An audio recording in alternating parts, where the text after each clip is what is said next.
Good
evening, and welcome back to the Everwind Chronicles, Chapter 6.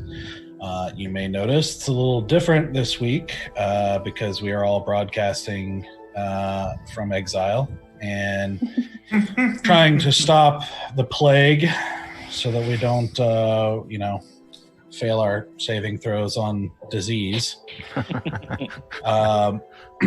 Chronic damage. Yeah, so normally we like to be together in the room and, doing it offline, at least for us. But we're doing what we got to do. And we may have some technical difficulties along the way, so hopefully you'll be patient with us if that happens. In fact, we already had some, which is why you're seeing this as a recording and not as a live stream at the moment. But it is what it is. We'll do what we got to do. So, without further ado, I'm going to jump right into it.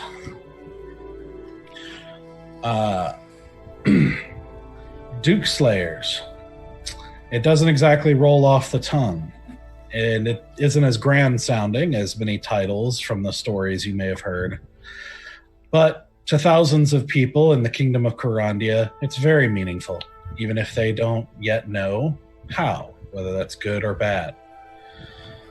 Despite the fact that the party engaged in these jobs to be simple exchanges for gold, they found themselves at the center of a shift in power in the kingdom. They had been hired by Duke Bolton to find his daughter and perhaps some of the other children that had been going missing in Midreach over the past 6 or so months. After agreeing to the terms, they set out and eventually did find the children after being attacked by an apprentice necromancer who had a letter from a woman bearing the name of Belladonna Rixa, who is apparently herself a necromancer, who is in search of a particular child. After finding the children, they discover that things are not quite as they seem.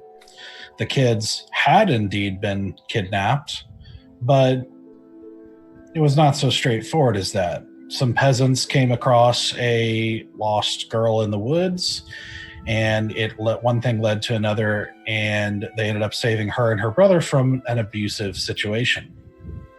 They met a fae who had been helping the little girl named Storm, who also persuaded other fae to help kidnap other children from abusive situations, which the Fae found quite amusing, and the peasant couple just did the best they could.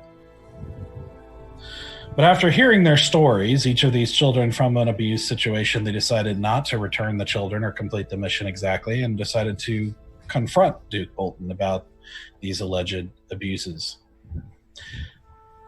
Upon arriving back to Midreach, they discover that Lord Greenwood, the governor of the province, was visiting Midreach in order to support and offer his authority and resources to further investigate the kidnappings and sort of take charge of the situation.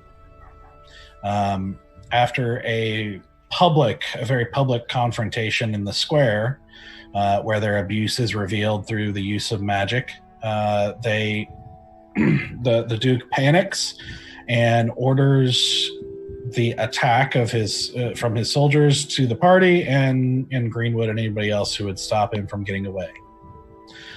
After a bloody battle, the Duke and his wife, Duchess Hedona, are slain in the battle. Duchess Hedona, who had been perhaps the primary perpetrator of the abuses, and admitted as much, not with the magical influence. After this bloody scene in the public square, Greenwood and the party retires to former Duke Polton's keep and negotiate a number of things, including disclosing the location of the children and how their circumstances. And it's agreed that they would take them to Duke Polton, or to Lord Greenwood's, one of his estates in the northern part of Carandia, where it's sort of remote and beautiful and not as used or watched as others, where he will provide resources, food, protection, education, and anything that the children need for a decent life there. While also being escorted there by a decent-sized regiment of soldiers. So after arranging this, they had also arranged with Lord Greenwood the use of one of his houses in the Leaf District of the capital city of Eldowyn, where they would be able to stay, and he would know where to find them, as he says that he would probably have further missions for them in the future. Because there are lots of bad things happening in the kingdom, and he believes that those who can do what they can should. And so, after seeing the children off with their escort, they decide, including the Duke's daughter Selena, they decide to return to Eldowyn. On the way back, they encounter, on the side of the road, a young woman who calls herself Sister Kiri, a priestess or cleric of the goddess of luck, Ixie. Sister Kiri tells the party that she really needs help, that she has fallen on hard times, and but fortunately has a couple of items of value, and has arranged to sell one of them to a merchant in Eldowyn. And if the party's willing to help her, that she would give them the other item. And the problem is that these items are stored in the old Temple of Ixie, which is set a ways back from the road and has been abandoned for quite a long time. And this old Temple of Ixie has apparently become the residence of a very hostile ghost of some sort. And so, if they help, she'll give them the item, and she'll be very grateful. So they agree, and they approach through the woods. They enter an area of the woods that is apparently a lot more silent than the rest of the woods, as if all of the wildlife and insects and creatures and everything have decided to stay very clear of this building. And so there's an eerie quiet as they approach the building that's quite obviously ancient, has obviously been there for a very long time, with old gray stones, chipped and weather-worn, still standing and functional, but obviously grown with moss and vines in places, and is just a very ancient building. So, with a loud creak, they open the front doors that look like they haven't been moved in quite a while. They open these heavy wooden doors and enter into the lobby, and immediately notice a drop in temperature as the room is very much cooler than it is outside. They find before them directly opposite, in this sort of wide, empty lobby area, they notice directly in front of them, about 20 feet or so, they see another set of double doors and a pedestal in front of them, where Sister Curie informs them that they need to beat Ixie in a game of luck in order to prove that they're lucky enough to enter the temple, and informs them also that if that one person needs to play, and that if they try to cheat, they will die. And so, with that, we pick things up as one of them is stepping up to play the game.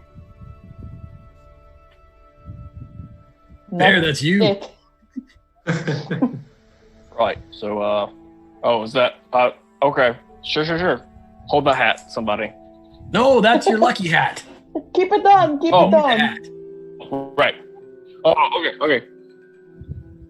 All right. All And right. then I step up and I grab the 2 dice and let them go. And also, one of the other rules is that nobody else can help.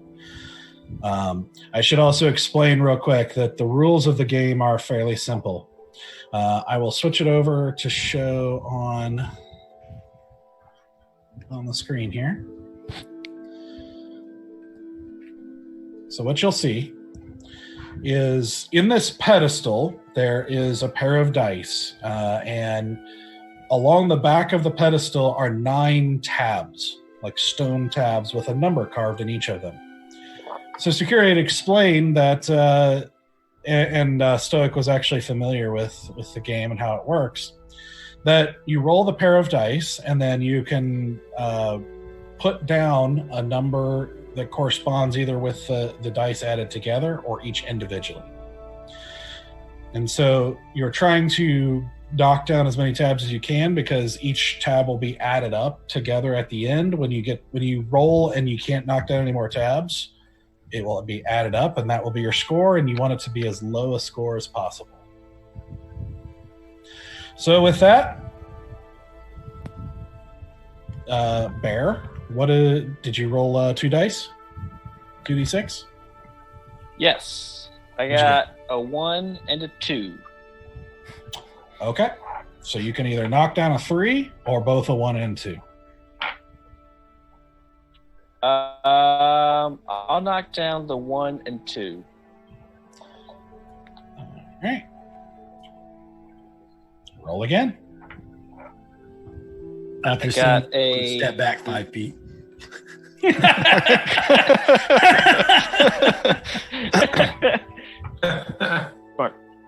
I got a 2 and a 3. So I'm going to knock down the 5. Okay.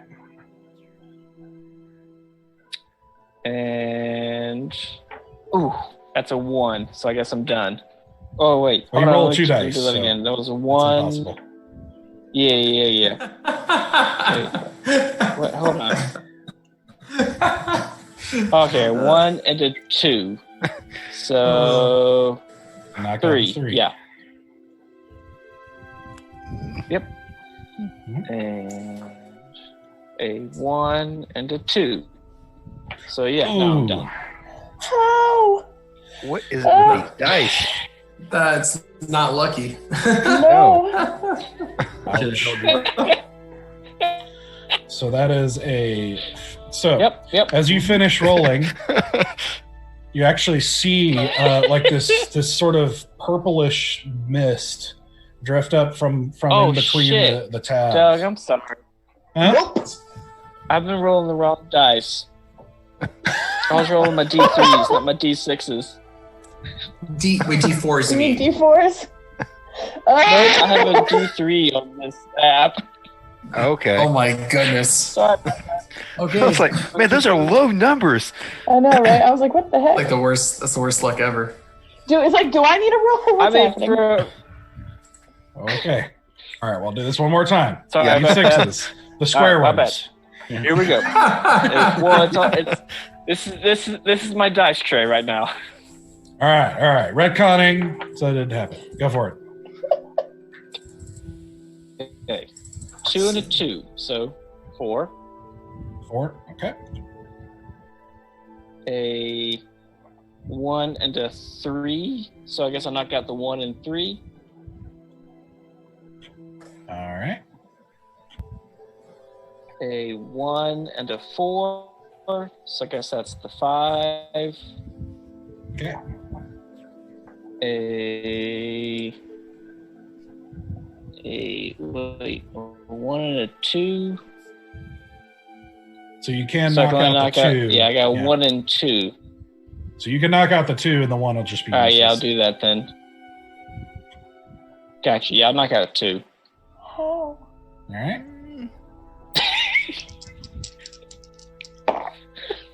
What'd you roll? Mm-hmm. Oh, this is it. Okay, I keep going? Yeah. Oh, okay. Sweet. Yeah. Oh, sweet. I got a 5 and a 6. So, So you can do I this. guess the 6. Yep.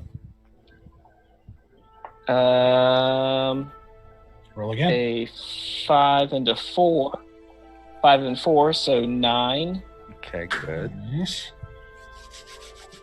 And a 5 and a 6. All right, that's it. All right, so that's a lot better. I'm still taking a few steps back. I'm still taking a few steps back. All right, so as you finish, there's a purplish mist that kind of drifts up from behind you can't even see where it comes from, but it sort of drifts up in between the tiles up to the above them, and then the mist sort of forms into a 15 and then dissipates, and the tabs. Did you guys see that? And the tabs with a stone chink just go shing, and all flip back up. So then you watch as the dice that you had rolled into the thing start rolling around the bin on their own, Oh no. and start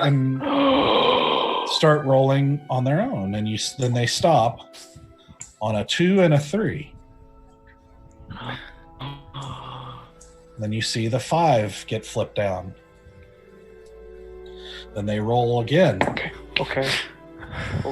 To do a 2 and a 4, which then you see the 6 flip down. And it rolls again. A 4 and a 1. So you see the 4 and 1 both flip down. And you see Gotta beat a a 15. 4 and a 3. And you see the 7 Okay. down. Okay. All right. You roll again. You see a 5 and a 3. Ow. Oh.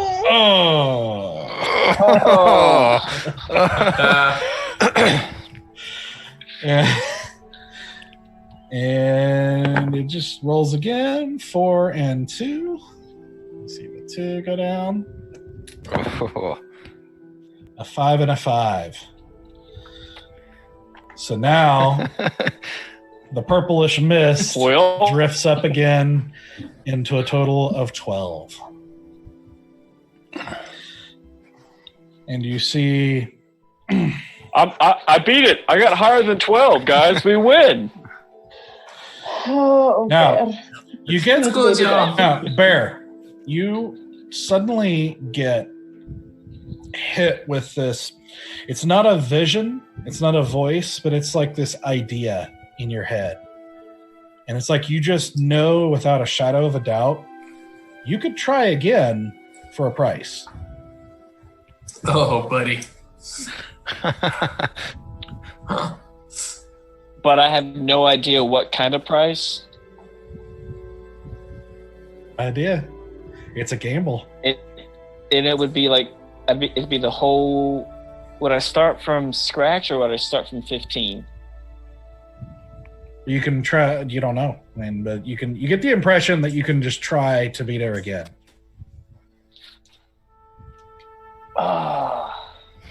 It's okay, Bear. You can't win them all. Ah, okay. You did But very I well. really want to kill this Banshee. Oh, man. I'm really curious what the price is. Little baby bear. Can do I have an idea? Can I ask for help, or will the game stop if I ask my friends? Well, you actually have that thought and realize you don't seem to be able to interact with anything else. This seems to be happening in a flash moment Uh-oh. of time that you need to make this decision. Baby bear. Wait, I lost you for a second. What'd you say? I said it Said I'm seems by like myself. you realize somehow that this is happening in a flash of, like, in just an instant for everybody else, but for you, it's like a moment has been dragged out to make this decision. So you can interact with okay. anybody else until you make the decision. Oh no! I can't do it. It's too big. I'm gonna decide to lose. Oh, baby bear. All right. Oh, baby bear. What did you So do? as you're released, you swear you feel, not from yourself, but you just feel this disappointment. Yeah, because I'm disappointed. Shame. Shame. No shame. For real though.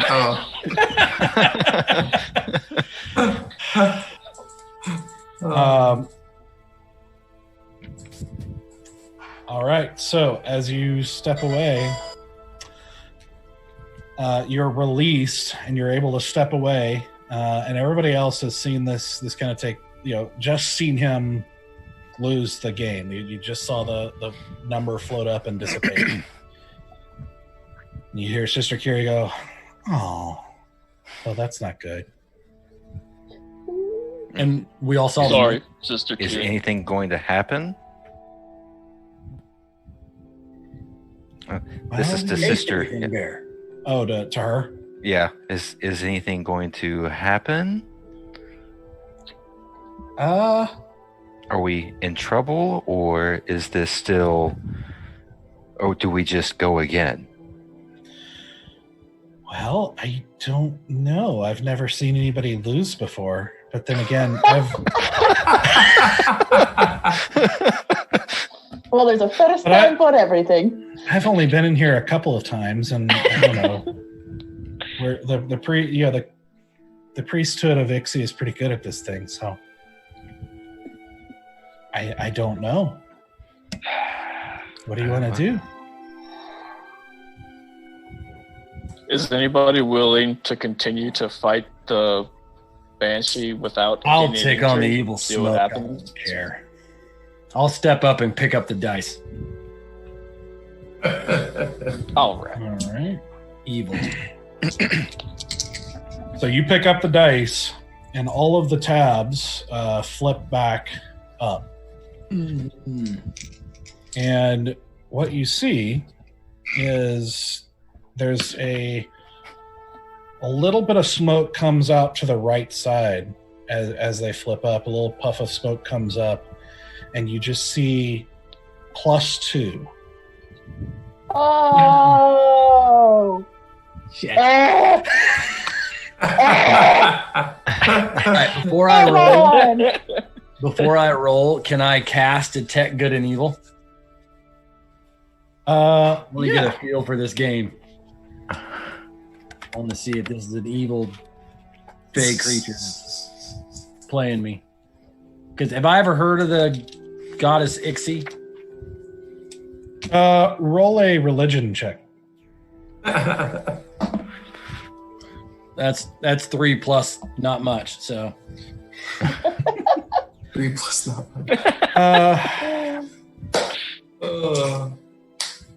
So Goddess wait, Ixie you're is a cleric, not aren't you? with us, Don't you I have am a religion? cleric and I only have a +2. That's 5 total. Okay. What kind of cleric are you? Yeah, not much I'm of not one. an intelligent one. That's why, because that's an intelligence roll. Yeah, you're not sure. I mean, you may have it's like kind of one of those things where it's like I feel like I may have heard of her, but I don't know. Yeah, you didn't. I'm definitely Maybe once or casting twice. Detect good and evil. Okay. Yeah. I'm just gonna like unsheath both of my daggers, like not all the way out, but like at easier access than like fully submerged in my belt. Okay. All right. So as you take a second, before you start playing and put your hand up on your holy symbol, you cast this magic and close your eyes for a second, reaching out with a sort of divinely empowered mind, trying to sense anything unusual or unnatural, certain kinds in the vicinity. And you, let's see, within 30 feet. To the aberration, celestial, elemental, fey, or fiend, or undead. Yeah. So as you reach out and kind of feel this area out, you don't feel anything of that sort of essence. You do get it's almost like a very not a presence in this room, but you get a faint sense of undead essence somewhere nearby, but not in the room, not anything to do with what you can see or I'm not scared of a +2. That boosts my confidence. All right, roll them. Do this. I got a 6 and a 1. I'm going to go for the 7. All right, good start. Nice. That is a good start. I got a 2 and a 2, so I'm going to take the 4. Okay. Nice. And I got a 2 and a 2, so I'm going to take the 2. Oh, man. I got a 3 and a 3, so I'm going to take the 6. All right. Oh, lots of doubles. I got a 6 and a 1, so I'm going to take the 1. Okay.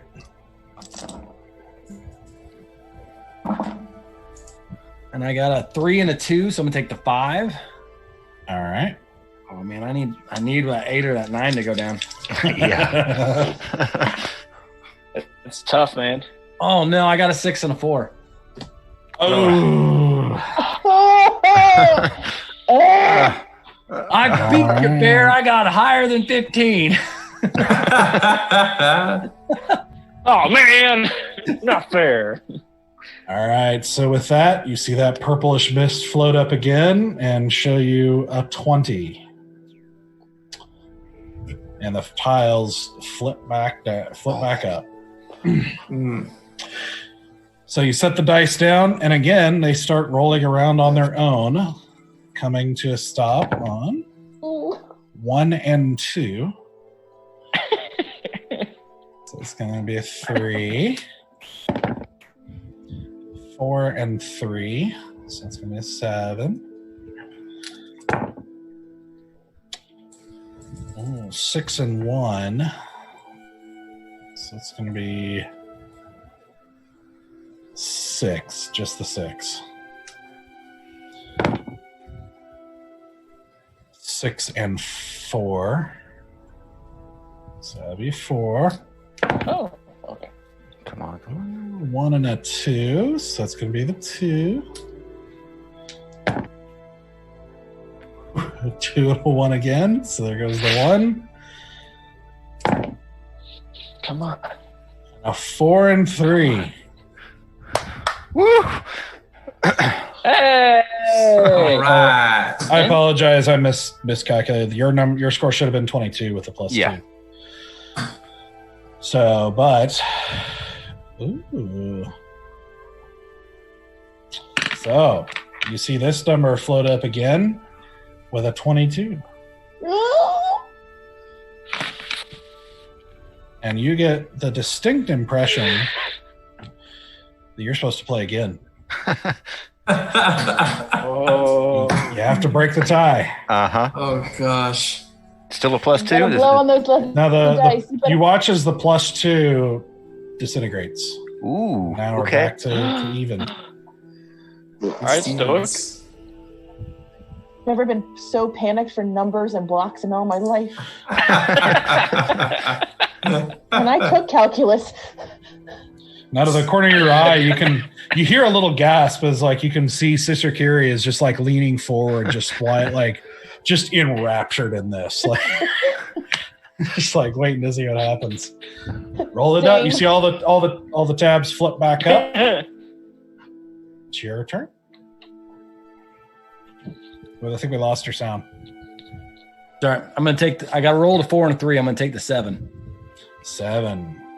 Good start. Mm-hmm. Good start. And I got a 6 and a 4. So do I have to take both dice, or can I just take the 6? You can just take one. I will just take the 6. All right.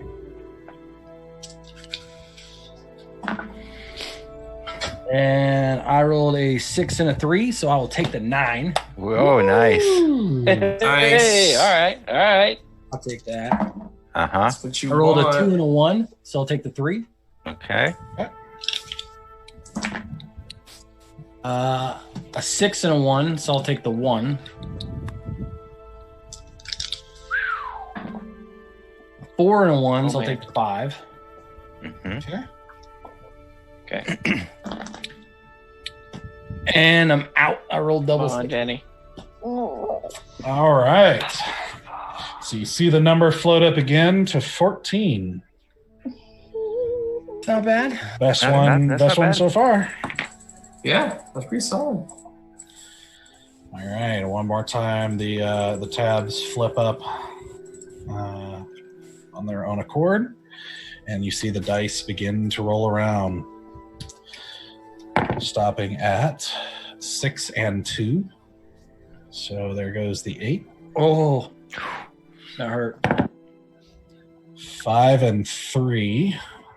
So there goes the 5. 6 and 4. So 6. 4 and 2. 4. 3 and 2. So 3. 4 and 5. Oh. Damn it.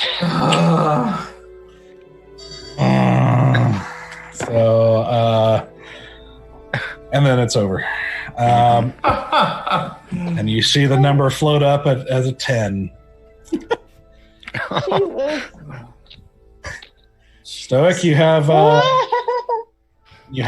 moment. You didn't realize this was happening with Bear, but it's the same type of thing where you feel almost like the moment freezes, and an offer like that. You have this distinct chance that you could play again, but for a price. Oh man.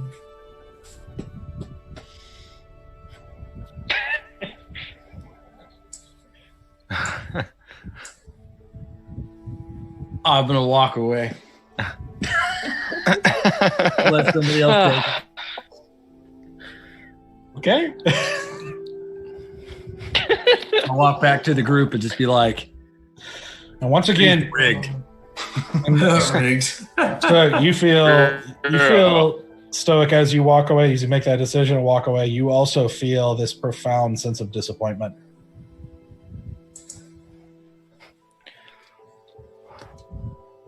I'm disappointed with myself. This is okay. It's a game of luck. And I step up to the dice. Yeah. Good. All right. Somebody else. Alfred! Oh. All right. And Sister Carrie's like, oh, this is terrible. But I mean, you guys both are, you serve other gods, I guess, right? Like Paladin and Cleric, maybe a monk will have better luck. Yeah, That'll be bit better. Sister Kitty, Trust me, our do you killing have any ability luck is to much offer better than our anyone? dice ability. Oh no, I can't. He would die. If you offered luck? Yeah, I can't help anybody. They have to do it on their own.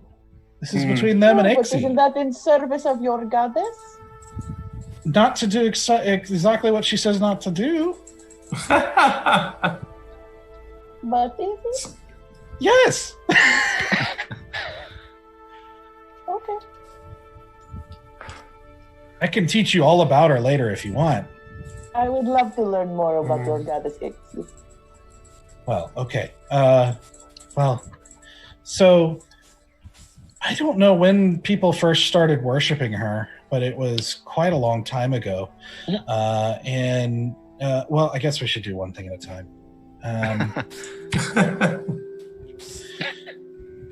All right, so Valen, as you step up and pick up the dice, you see again that little purplish smoke off to the right hand float up, and you see +3. +3. Nice. Look at I look at the tablets, and I look at the dice. It's like, okay, Ixie, let's see what you've got. And I roll the dice. All right, do it. Don't tempt a goddess. Ooh, 6 and a 3 off the bat. Nice. Ooh. All right. 4 and a 1, so I'll take the 4. Okay. Nice. 4 and a 2, so I'll take the 6. Okay. Come on, Larry. Okay. 4 and a 4, so I'll take the 8. Nice. That's good. 4 and a 5, so I'll take the 5. I'm rolling lots of 4s. All right. Now's a good time not to roll a 4. 5 and a 2, so a 7. All right. Okay, now I need a low roll here. 6 and a 2, so I'll take the 2. Nice. One more. 6 and a 2. Okay, so I'm down to that's 7, All right? Yeah. So you see that purplish smoke up, and it merges with the +3 into a 7. Leave it to the Done. Sisters are good for more than just punching. It's all in. It's just luck. It's just Well done. You see, Sister Carrie's watching us, starts like clapping. Oh, that's really good. Thank you. So once Third again, you time's see the charm. the tabs all flip back up with a clink, and the dice start rolling again. Uh-huh. So we got a 6 and a 3. Apparently, Ixie's a little luckier than us. Apparently go so. figure. 5 and a 5. 5 and a 5. So that's a 5. Oh my goodness. That's too funny. 6 and a 4. So we go with the 6 and the 4. Ooh, 6 and a 1. Taking the 1. A 5 and a 4. That's it. Okay. Yay! So you see that number float up into a 20, and you see the tabs flip back up, like reset, and you hear the door behind it go, and you swear that you don't see it so much as you feel this grin.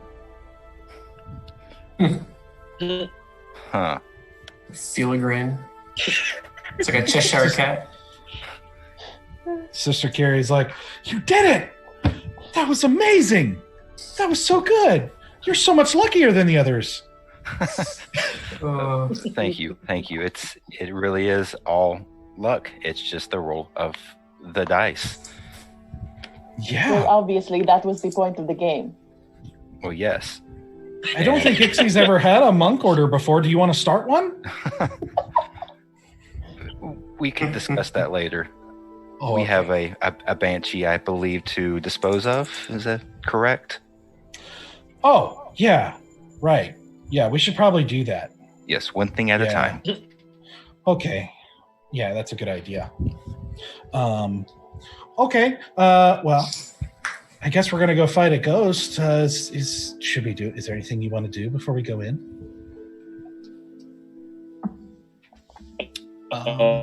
Kiri, do you know how to fight a ghost?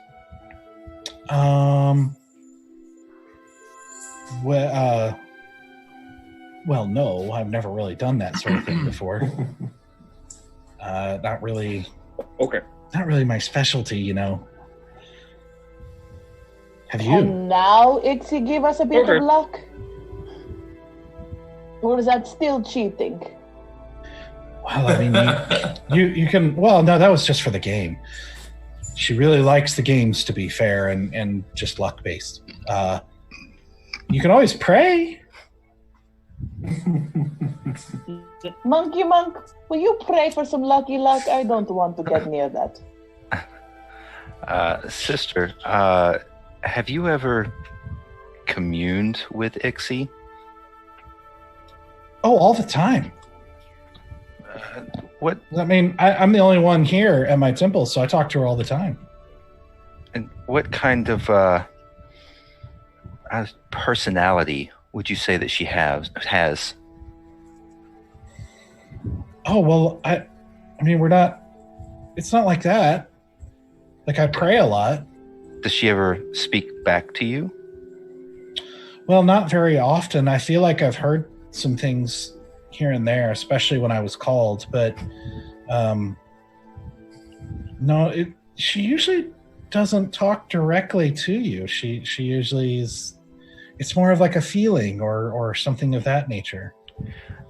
I ask because I definitely felt a grin or some kind of smiling presence after the dice game. She smiled at you? Oh, that's lovely. Well, that can't be bad. But that is good to know. That's very good to know. I've never spoken with a god, so. Well, not many have, I suppose. But I mean, having a goddess smile at you can't be a bad thing, right? Depends on the smile. I've had some run-ins with mischievous smiling before, and that typically doesn't turn out in your favor. Oh, don't say that, Monkey Monk. We've been doing very well together. Well, look, it's difficult to explain on the fly without a lot of time, but the luck is here in the world for a reason, and I think it's a good reason. Mm-hmm. And I think, she is good. But sometimes people don't want bad luck, but even bad luck has its place in the world. But I think she's good. She's not evil, if that's what you mean. No, I didn't feel an overwhelming evil presence. It just was a little. I've never spoken or had a god or goddess interact with me in any way, so it was a little unnerving. I see. Gotcha. Well, I can. Let's see. And she kind of screws up her face and thinks a little bit, and is like, "It's been a long time since I've done anything like action oriented. It's kind of exciting. Let's see. I can definitely help you if you get hurt a little bit. I'm not immensely powerful. I could put somebody to sleep, but I don't think a ghost could probably go to sleep. I know. I can, at least for about a minute, I could give one of you some extra willpower so that you could you could resist certain spell effects a little bit more. We'll need a little extra willpower. You say this lasts for 1 minute? Yeah, 1 minute, give or take. Perhaps we maybe wait on that until we actually confront this Banshee. Okay. Now let's say, let us look to the rest of the group. I say we go ahead and proceed through and find this Banshee. I pull out Alright. both my knives and I'm like, I'm ready to kick some butt. Just take my Yeah. mace and tap it on the bottom of my boots like a batter going up the plate. And I turn towards the doorway away from everybody and give like hopefully where nobody else can see this, give a grin, and it's like meant to be a grin towards Ixie. Not like fully not knowing what I'm doing. I have no idea what I'm doing. Just thinking that's a way to return the smile. All right. A very awkward grin, kind of like.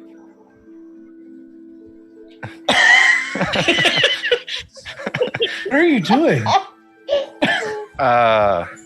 Nothing. And I walk through the doorway. Okay. As you approach the doorway, you feel a little bit more like coolness coming through the door, and you start to hear this sort of like whispering noise, just here and there. Is this sort of like you can't really understand anything.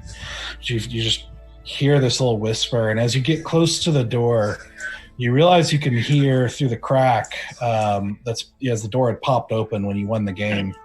You hear through the crack this gentle singing. And as you open the door, you actually hear a rough, like, male voice. And it's sort of resonating in, as you open the door and walk in, you walk into this, it's basically an auditorium, with broken down, kind of rotted old pews on either side, with an aisle down the middle up to a kind of a raised stage with more old wood. As you guys file in, you also hear this singing. It's sort of gently singing, but it's sort of ringing through this stone auditorium. And you hear these kind of strange lyrics as you're walking in that says, "My beauty comes by daylight, my beauty comes at night. No matter under sun or stars, shall always be the light." You see up on this thing, you see this kind of hunched over figure with like skin and bones, with this kind of dark purplish skin, and he's kind of hunched over, rocking softly, and you hear the singing coming from that voice, from that figure, as he continues saying, "But now she's gone away from me, even though she is still here. A love the world once coveted has now become something to fear. And you might think we're happy, that together all would be well. But in escaping death we found there is a 10th layer of hell." And as he says hell, he turns and looks directly at you guys. You hear, as he's singing, you hear this odd whispered effect, like kind of going around his voice, almost like an echo, like almost from different sources, like this echoed, but it's like a mix of echo and unintelligible murmuring as he sings this. And you walk in and see this, and again, the room is even colder inside here. As you see this creature look at you with pale white eyes. And he's like, "Have you come to see her? Have you come to mock us? Have you come? Why are you here?" Is there anything like that's on fire, or like any like Any candles lit or anything? No. What you do notice is there is light coming in from up to the right side of the hallway. You see a pretty significant portion of the wall has collapsed and is just open to the woods. And you hear Sister Curie go, like murmur kind of under her breath. It's like, oh, I guess we could have gone in there.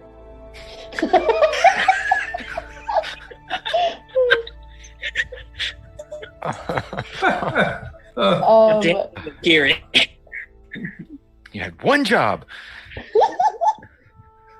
I'm going to go ahead and show you what you're looking at here at the moment. All right, can you see? Let me move you guys.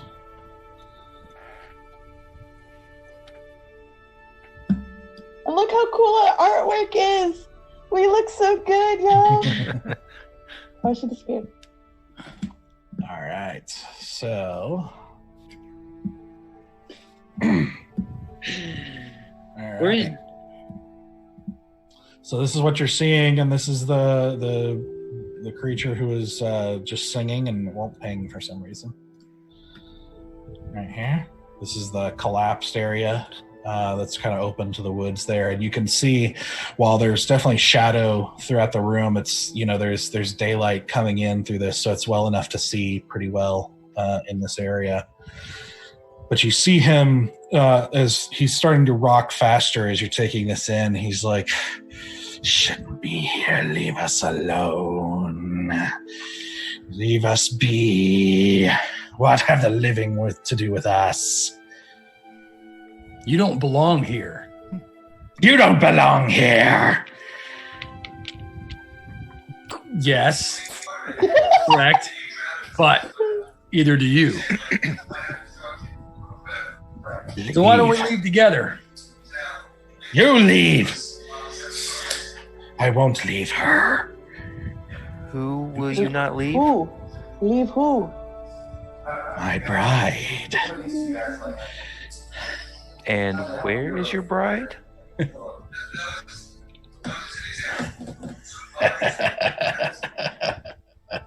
That was a terrible question. You just see him laughing and everything, and you hear that echoing murmur sound continue, like actually swell up. Nope. And you hear it take on a female form. Nope. It's also laughing, and you hear you see just kind of this shimmer in the corner as a kind of a whitish figure materializes, and you see a long, like a slender, gaunt woman with tattered, long white robes, just kind of flowing off of her in a wind that you guys don't feel in this. There is no movement of air in this room, but in her, you just see this as she looks with completely white eyes, and you hear her just.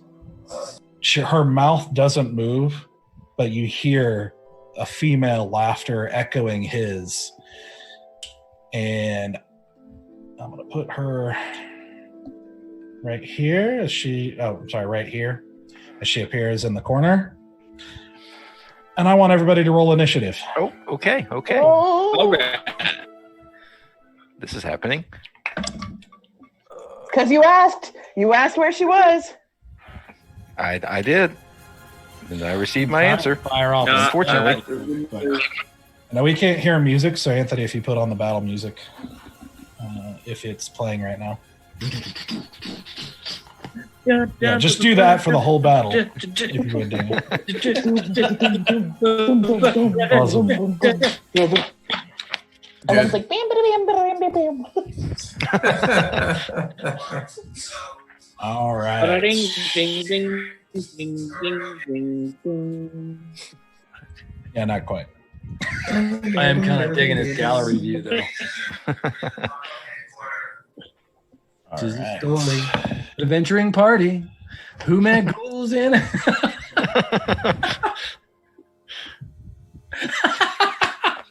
Love it, Bear. Okay. 15 or higher. 25. I got a 15. 17. 25. That alert geez. feature. Yeah, that alert feature does it for me. Uh-huh. Yeah, you got a good start on there, huh? Mm-hmm. Somebody who got 17? Stoic. And Bear has 15.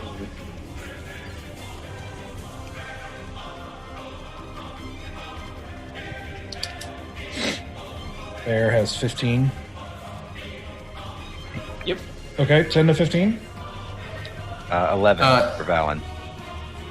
Easy also had 2 number 1s.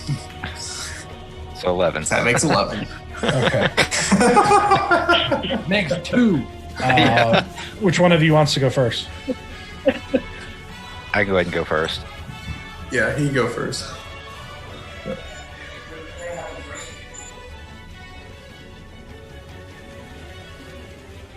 Okay. All right. So, with that, it is so weird doing combat without the music. Mm-hmm. Right?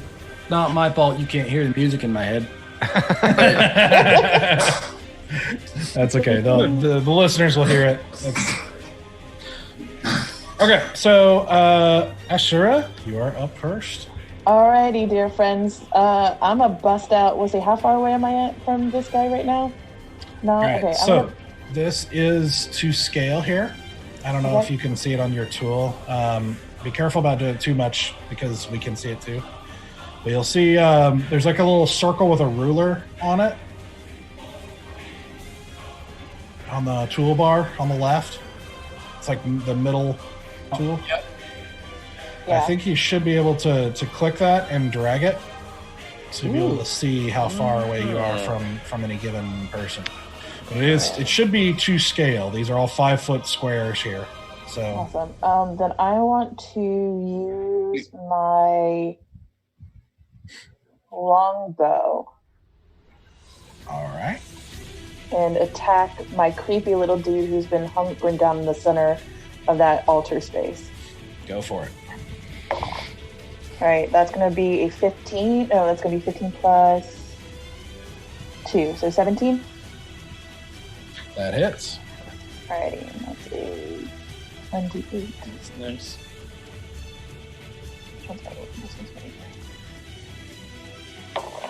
Ooh, that's a 7 plus 2, so 9.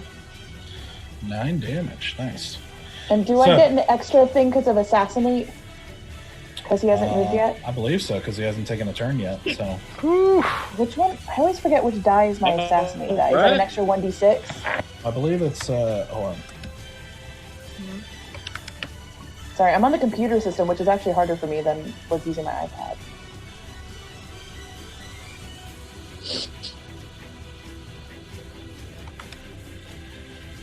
I'm looking it up here.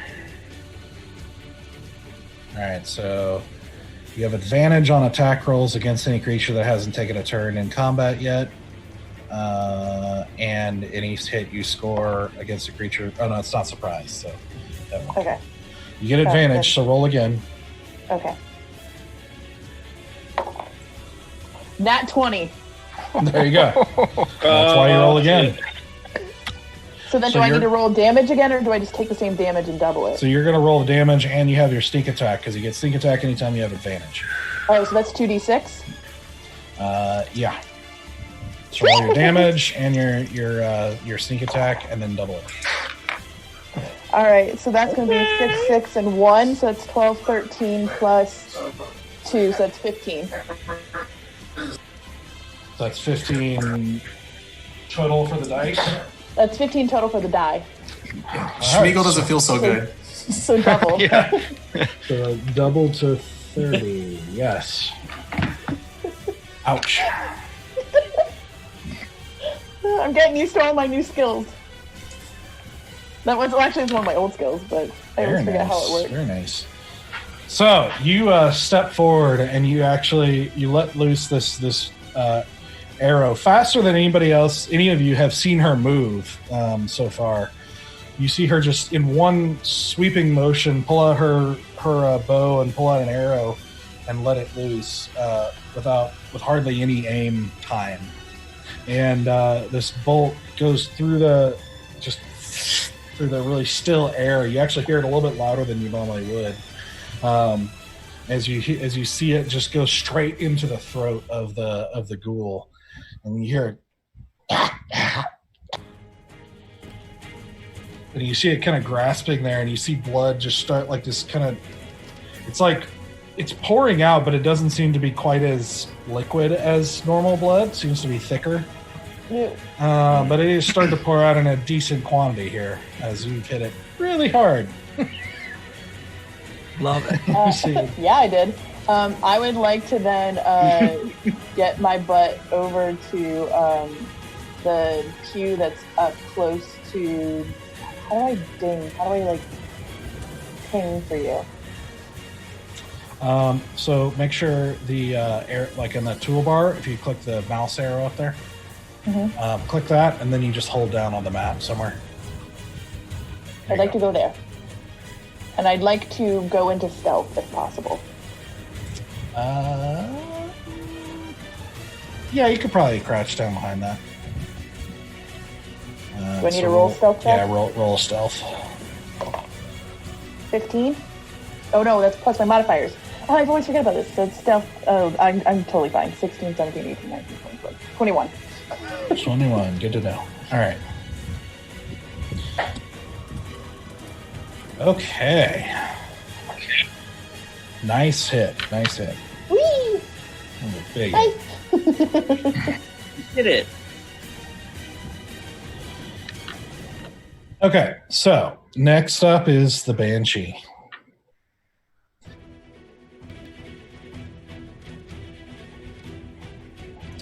So, the Banshee. Let's see, her move.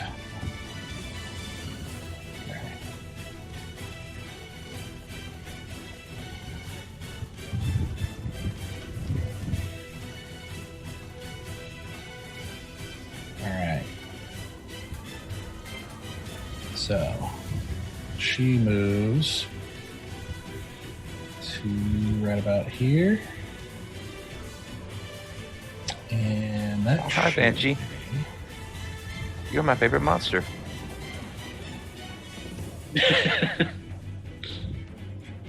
Oh, I'm sorry. She can't quite get there. She's gonna be here. Oh boy. Okay. All right. Okay. So everybody except Sister Carrie. Oh. So she comes flying at this surprising speed through the air, almost slipping through it as she, without resistance, as she goes flying up to the air, and she lets out this like this. I can't really do it, but this Death metal scream. Yeah. loud screech. I mean, I could make the noise. I just don't want to blow out the mics. Yeah. Like this, like layered, high pitched, painful screech. So any creature within 30 feet of her, which is everybody, needs to make a Constitution saving throw. Nope. Oh, Okay. balls. Total 20. All right.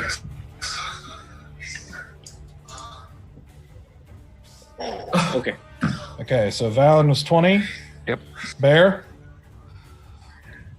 12. Stoic, 17.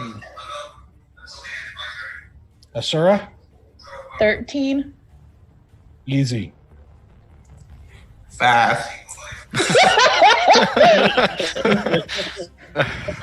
What was that? Cinco. Cinco. So, Those be bad. as this wail pierces through all of you, I need. Give me just a second.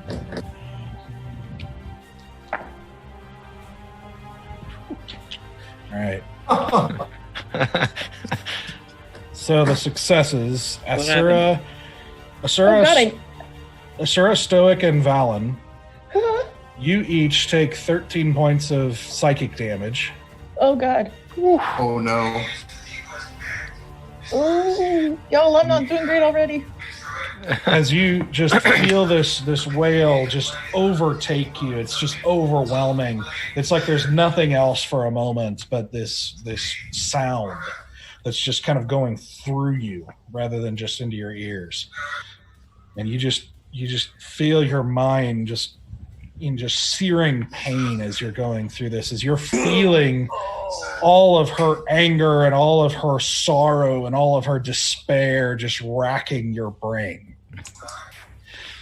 Bear and Easy, you both drop to 0 hit points and hit the ground. Wait. Can I use my stone's endurance? Not for this. That's when you take damage. There's no damage on this for a failure. It's I was just going to take a little nap now. Wait, are they like death save unconscious, or are they just like? Yeah, you were at 0 hit points. You died, basically. You're unconscious.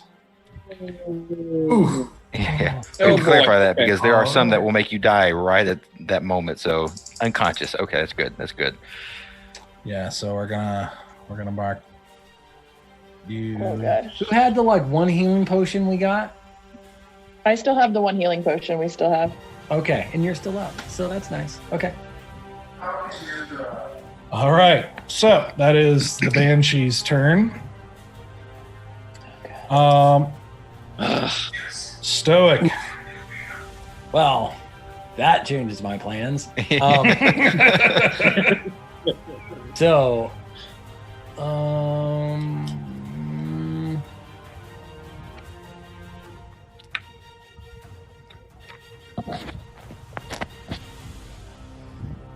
that is not. Hold on.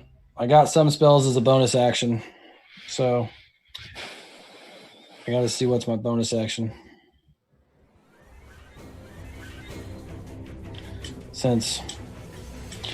Okay, so healing word is a bonus action for me. So I would like to cast healing word. Okay. I don't know what everybody looks like in their pictures. This is the first time I've seen them.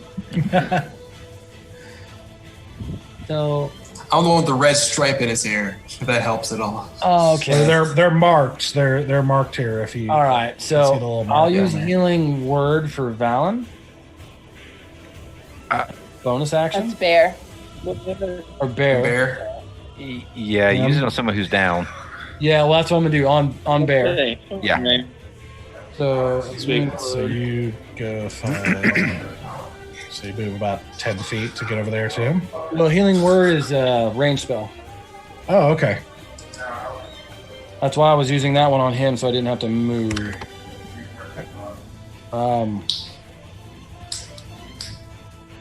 So yeah, it's 60 feet. So it's 1d4 plus 3. Yep. So 4 hit points All right. for bear, and that was my bonus action. Bear, you feel with a breath, with this like sudden breath, you come back to consciousness on the ground. You are there with four hit points. Oops. And then and then as my action, since am I within range to touch easy? Well, I can move too. Yeah, you can move. So I'll move. You're about there. I mean, you're I'll move if I need to, and I will cast Spare the Dying. okay. All right. as my So action. that will stabilize. So you don't have to make. You're still unconscious, easy, but you won't have to make death saving throws. It's good. I'm like, Guten Tag. I will then, Doug, I would like to use my movement just to get up. Let's see if this works. Can you see that? I'm out there.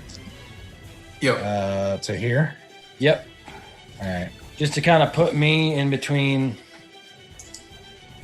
Yeah, because I got pretty good hit points. So Okay. that ends my turn. Okay. Bear, you are up. You are on the ground, Hey. having just woke up with a headache, but you are conscious. Okay. Well, I'll take half my movement to stand up. Alright. And then hold on, let me see how far away I am. Oh yeah. I'm gonna move right here. Did it mark? Yeah, right there. Okay. And as a bonus, I will put Hunter's Mark on this guy, whatever he is. Okay. Ghoul. Yeah, the ghoul. And I'm gonna chuck a hand axe at him. Okay. What's the range on your Alright. hand axe? And 60 feet. It is Okay. 20 to 60. So it'll be at disadvantage because it's your extended range, but you can do it. Yes. That's what 2060 Oh, means. well, in that case, 20 feet within regular, but 60 with disadvantage. All right. So how far did I get? How much more movement do I have? It took 15 to stand up, and 3 to over here. Yeah, you're Let's see. roughly here. So that's 20. Yeah, it'd take about 50 All right. to get up to him. Instead, I'm gonna move to right here. That should put me within the range, right? Right here. Yeah, that'll put me within range, right? Yeah. Well, that'll put you it'll still be a disadvantage. Anything over 20 feet is going to be disadvantage. Oh. Yeah. Anything over 60 just doesn't hit. Yeah, that's what those two numbers mean. Okay. Yeah, there's your normal range and then an extended range where you can still do it, but at disadvantage. Anything beyond 60, you just can't do it. Is 60 feet really far? Okay. Well, That's a long way. that's fair. That is fair. Yeah. Okay. I'll do that as well. Still. Okay. So at disadvantage, that is 16. So that's at disadvantage against the guy up on the stage. Yeah, that's a 16. All right, that's a hit. Cool. And that will be. Oh, perfect. And then what I roll for Hunter's Mark? Another D6, right? Hunter's Mark, I believe so. Okay. Perfect. So then that is 13 damage. 13 damage, nice. Get out of my head, you foul beast! Not the axe.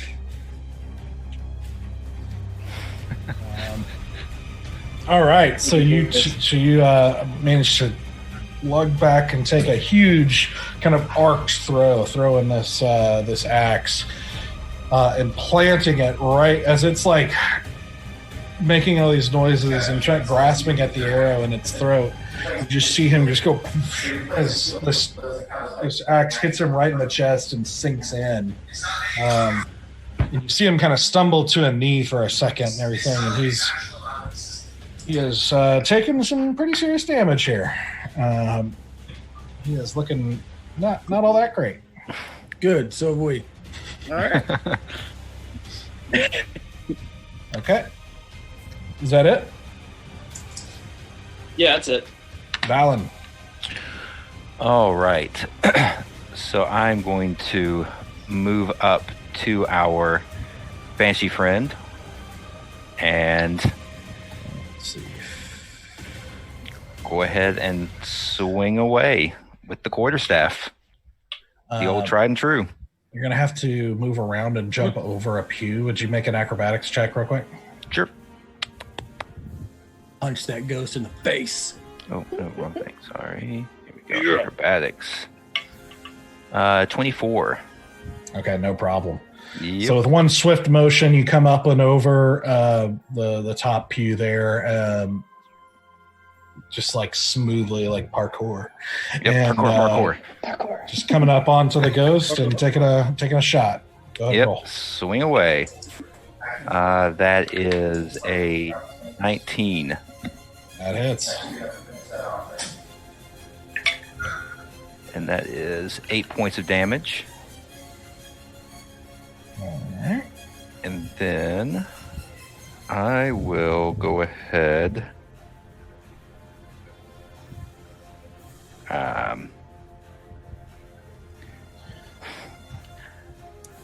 We'll go ahead and do Flurry of Blows. So spend a key point to do Flurry of Blows and take 2 more unarmed strikes at her. Okay. We've got a total 20 on the first one and a 13 on the second one.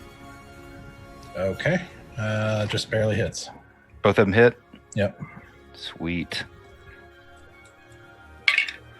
So we got actually so 6 on the first one, 6 on the second one, so 12 more points of damage. Okay. Nice. All right. So you come up and take this whack with your staff, and as it passes through it passes through her, and there is resistance, and you actually see her body sort of do like move to the side slightly, but you also get the impression that this is not affecting her as much as it should, as it would a normal physical creature. Yes. Okay. And then once you actually use your fists and come around to punch them with both of your hands, it's that same sort of like ice cold as you punch through it. But the same type of thing. There's a reaction from her, but it doesn't seem like as much as you would expect. Can I turn around to Easy and be like, "Hey, maybe you want to take a shot at her with some magic?" All right. So say Strudel. I'm trying to wake up. A little bit. I have a question. Yeah. Easy, who is unconscious still, does not hear. I thought he was back up. No, Nope. he's still unconscious. That's Bear. Okay. He's stabilized. He's not back. I'm stabilized. Okay, gotcha. He got the neck realigned after my body was in the corner. Spiritual chiropractor. Doug, I have a quick question though, because I still don't quite understand how reactions work. If I am psychically damaged, can I use my reaction? Depends on the reaction. What's the Hellish Rebuke? I believe. Let me look it up. I believe that's only Physical reaction? I think it's physical.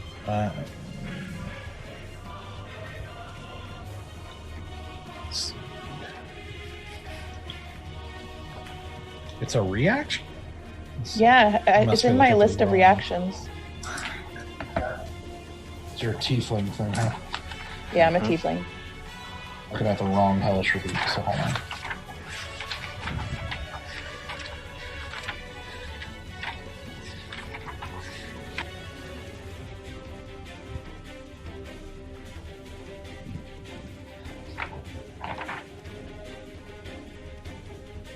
Because it just says to being damaged by a creature.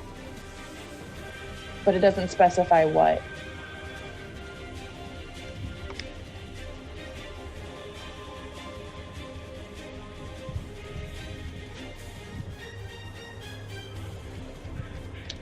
Let's see. Oh, I'm stupid. I can pull up your character sheet. Yeah, because I'm looking at it right now and it just says one reaction which you take in response to being damaged by a creature within 60 feet of you that you can see. Yeah, let me look at it real quick. Okay.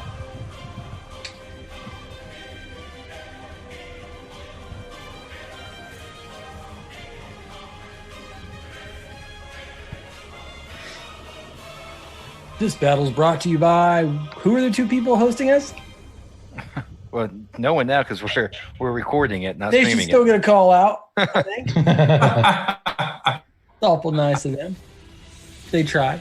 Yeah. That's Fatty B and Gorilla Mosh. Mm-hmm. Kudos to them. Oh, But you can also, we can talk about Spinwiz, who I believe they're offering their subscription service for like $1, and all like 70% of the proceeds go to helping small creators during this whole coronavirus thing. So yes, theoretically, yes, you could have done that when she did that. Okay. Okay. I mean, I won't now, but I just realized that I still have that. Yeah, we're a little, the reaction little is still past a that. thing at I this have. point. Yeah. A little past Okay, but it. psychic damage would count. Any sort of damage at all, yes? Yeah, and it's a spell. So for you, it's once per long rest. Yeah, I have, and so I my spell slot's open right now for me. Yeah, basically. Yeah, I just got the one spell slot, so I can let it go when I've got a reaction. All right. All Val, right, is that sorry. it? Thank you. Yep. Yes, I'll go ahead and stop right there. Okay.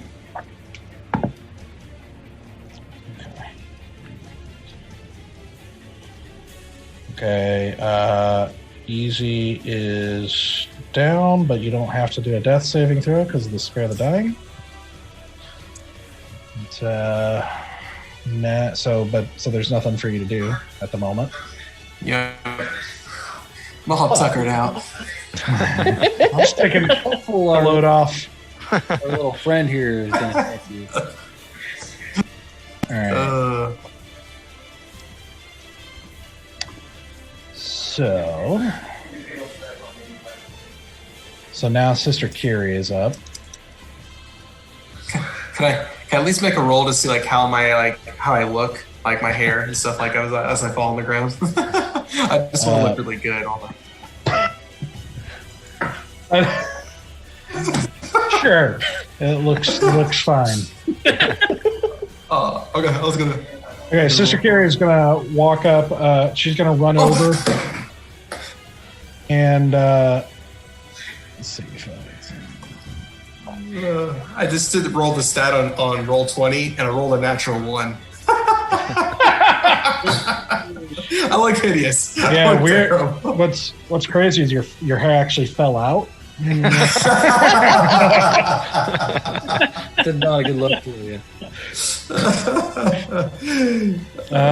So Sister Kiri runs over to you, and she kind of like cradles your head a little bit with her, and puts her hand on your chest, and you wake up feeling this warmth in your chest as she's looking down with like very concerned eyes. As you recover, let's see here. Like, what year is it?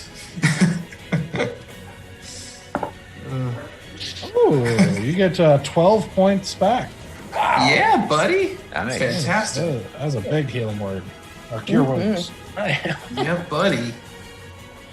All right, so you wake up and feel a lot more invigoration, a lot better. You also have a headache, but it's like she's kind of pushing it to the background a little bit more. Then she's like, "Oh, thank goodness. Well, I think you should get to work." And then that's all she's got. Who's fucking? Is it time? I can't even finish it. Go ahead.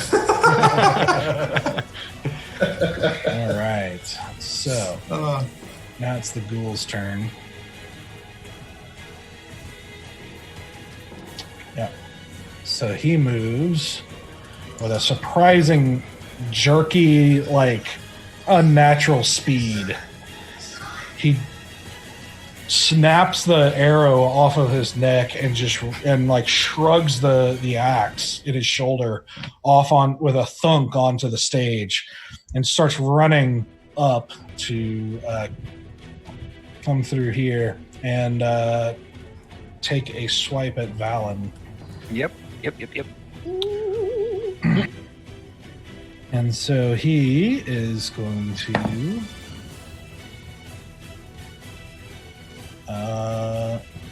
make 2 attacks. So his first one is a 12. That misses. All right. And the second one is 17. Oh, yeah, that hits. All right.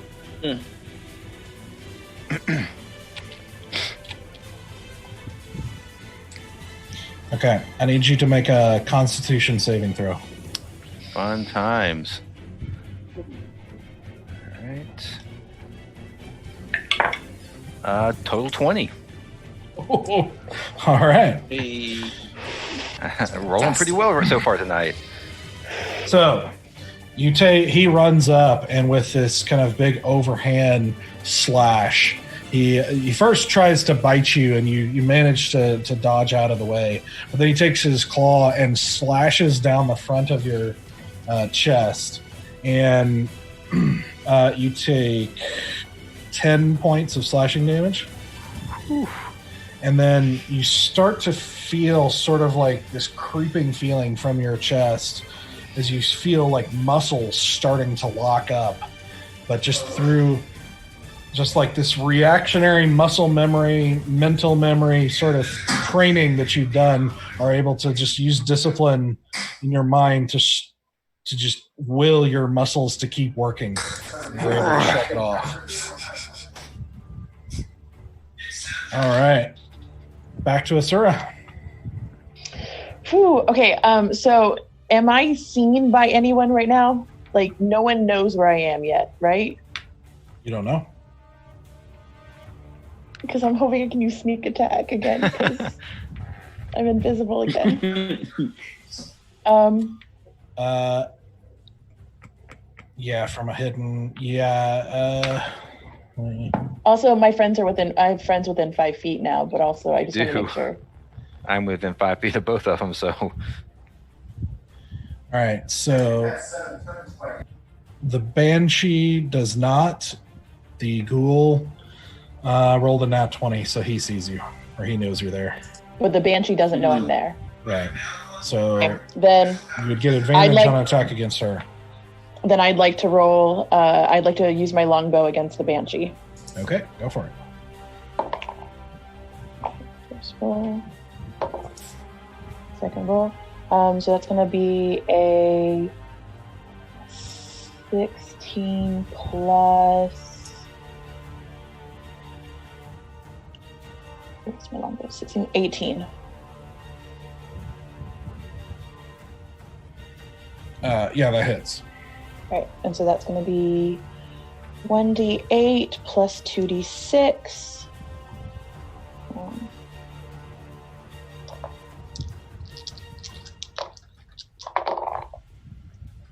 All right. And that's going to be 12, 13. It's going to be 14 points of damage. Nice. And that's your bow? Yes, that's my longbow. Piercing. All right.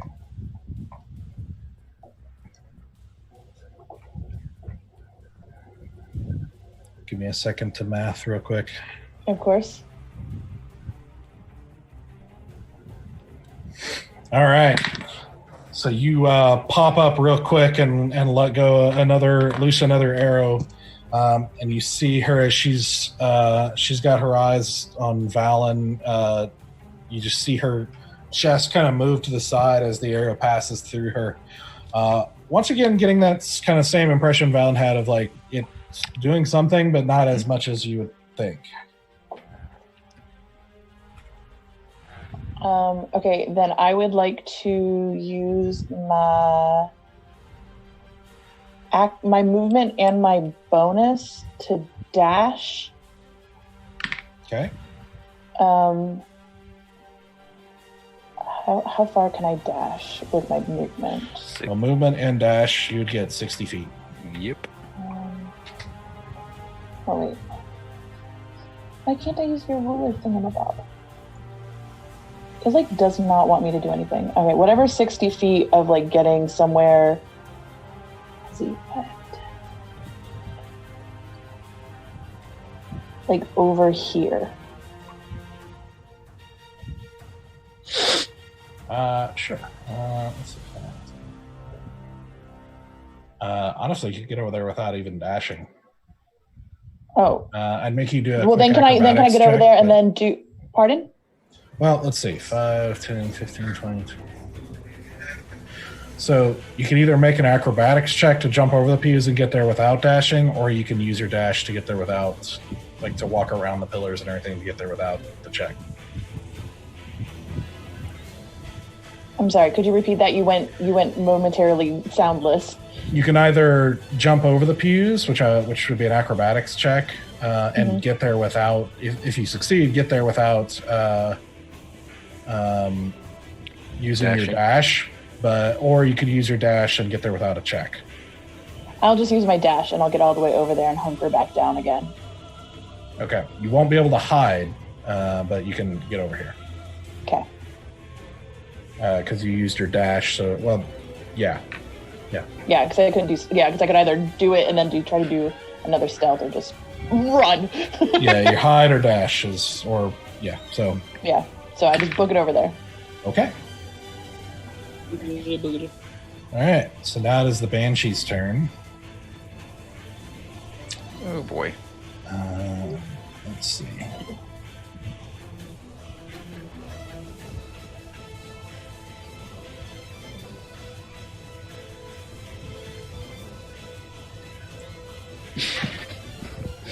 Really nervous now.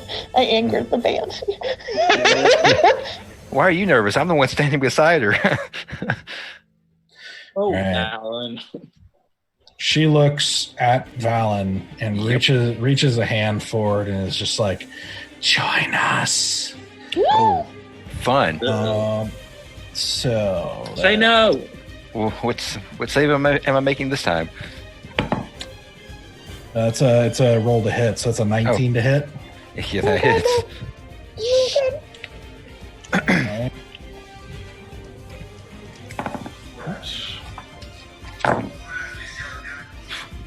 Alright.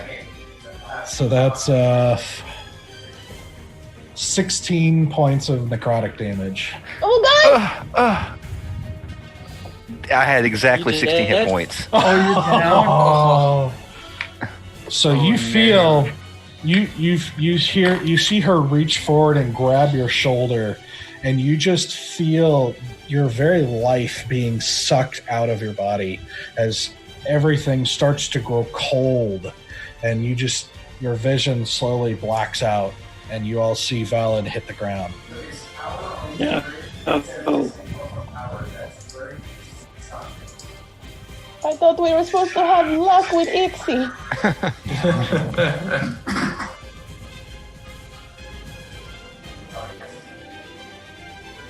All right.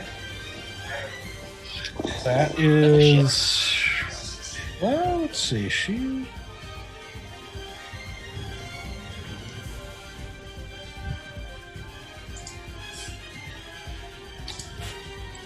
is going to.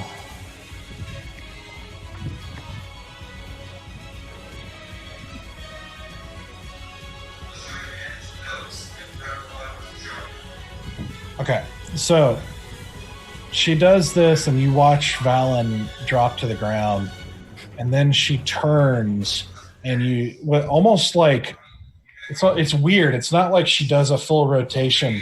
It's like she just shifts and is suddenly facing another way, as she is looking straight at Asura, Oh, God. and goes straight for her, No. No. right into your face, and that's her turn. Stoic. All right.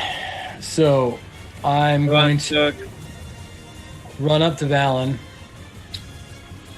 and I'm going to use my bonus action for another healing word. Okay. On him. 4 points. Please Thank you. And 4 as points. soon as I see his eyes open, Mm-hmm. I'm gonna go. That's not quite how you do it. Watch this. And then as my action, I'm gonna cast Guiding Bolt at the Banshee. Nice. All right.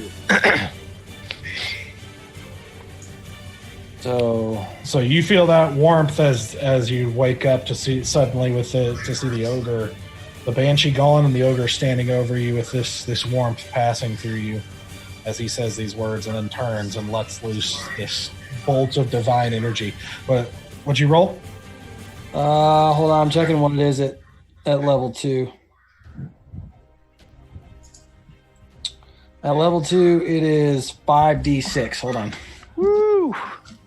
What did you roll to attack? Holy shit. Oh, I gotta roll to attack. Sorry, it is an attack. It's +5. It is 16. That hits. Case. Here we go. All right. All sixes.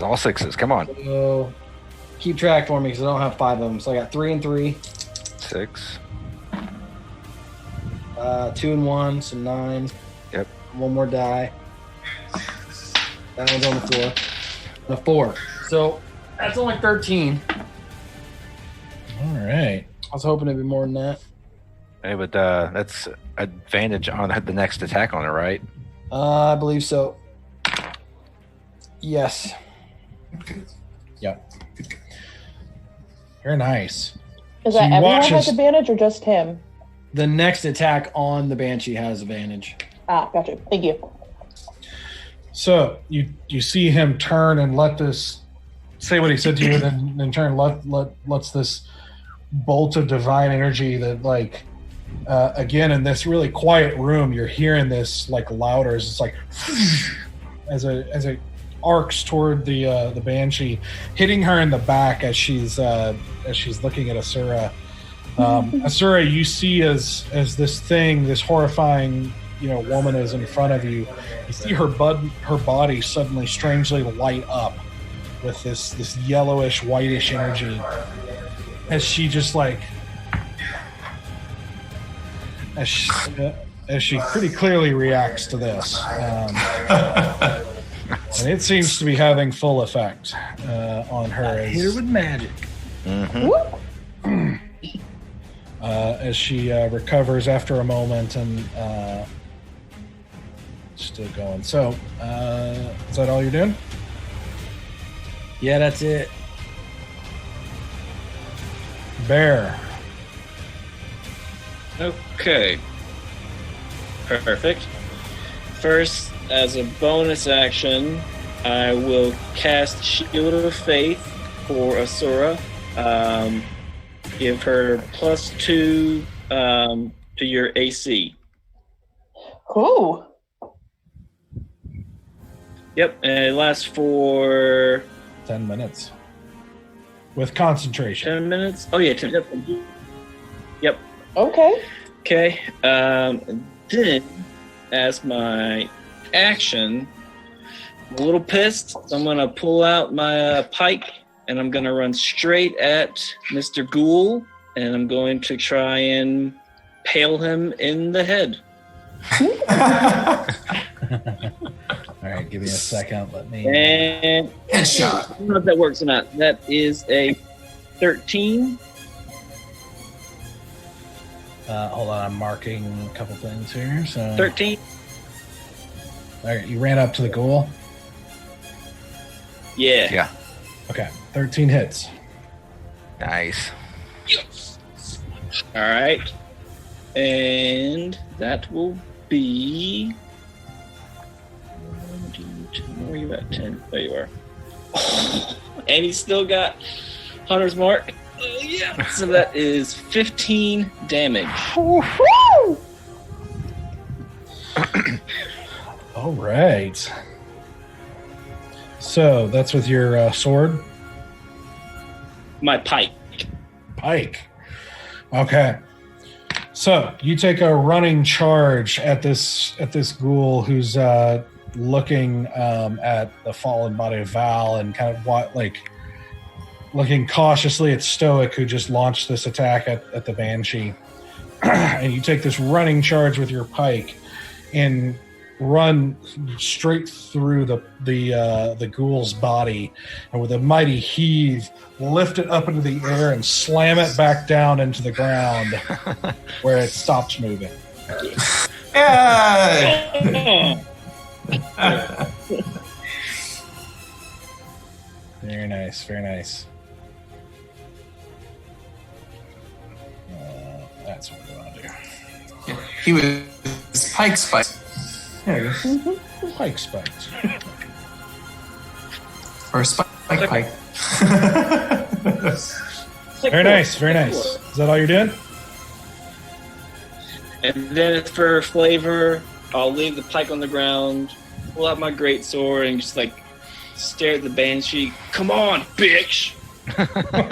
Ooh, strong language from Baby Bear. Right. That's what I like.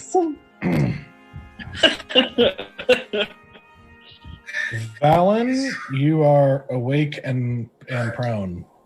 All right. Well, I will stand up Okay. and seeing that the golem has just gone down, and considering what the Banshee did to me, I am going to go over to the Banshee. I still have 25 feet of movement, so I should be fine to get over there. Yep.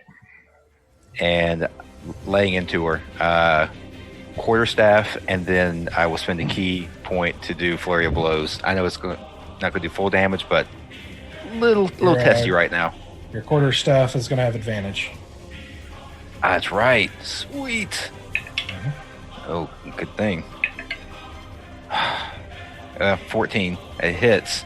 I rolled an 8 and a 5. That does it. All right. I rolled a 1 on my D8, so that's 5 points of damage. Okay. And then flurry of blows, spending another key point for that. Do it. So that's a. Oh, sorry, I missed that. So it's a 23 on the first one, and a 14 on the second one. Both hit. And oh, good. It's 8, 7. So 15 points of damage from the flurry of blows. Ooh. And then, I don't get an opportunity attack of this because of my mobile feat. I'm going to back away from her. Hey. Okay. Hey, So you have whatever 10 feet. Yeah, we'll say 10 feet. Mhm. Back to where I had just come from. Okay. Right there. Yep. Okay. That brings us to easy. All right, Fraulein. Ooh. Okay. All right. So easy. Crack his neck in 2 little spots there. Cracks the hands. He's like, let's make this interesting, shall we? And so I have 30 feet, I think, of movement. I just can't remember my movement. I think it's 30. Yeah, it's only 30. So it takes, 15 to get up? Am I right? Mm-hmm. Yep. And can I reach? I don't know how to do the measurement.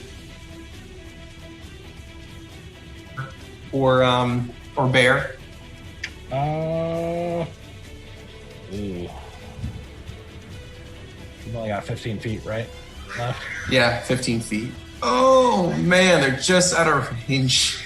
Yep. Yeah. Oh, that's Yeah, not good. You could get to Stoic, but not those two. Oh, nuts. Well, man. Let's see here. I'm going to. I'll go. Oh, man. I will. I will stand up And I'll do. Let's see how much distance am I between her and that. Do you have? Is your measurement not working? Yeah, I couldn't get it to work.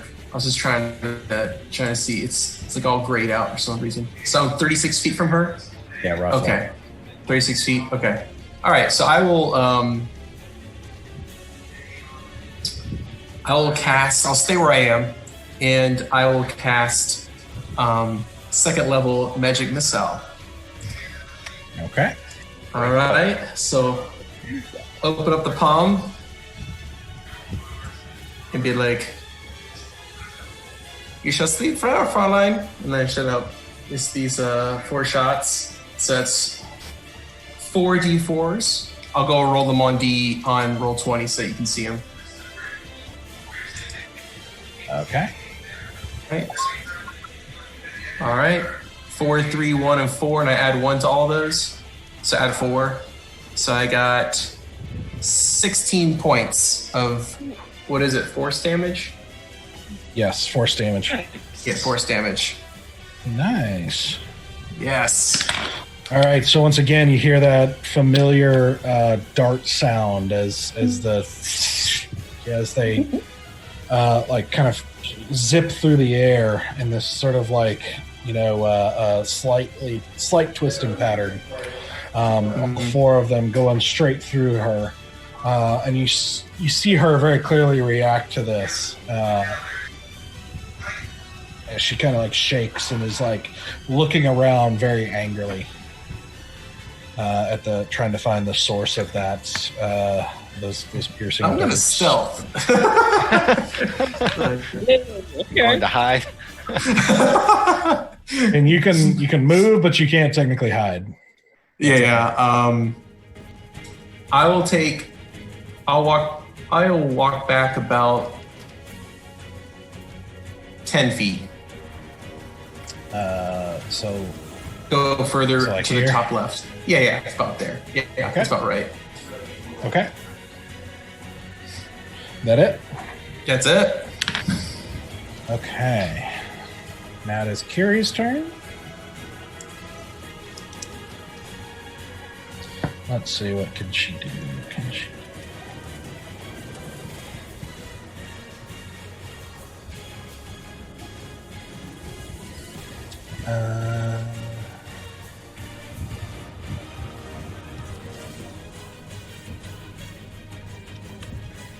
Okay, she's going to cast Healing Word on Valen.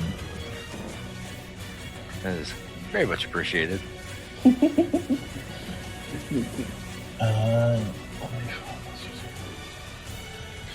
not a ton, but it's something.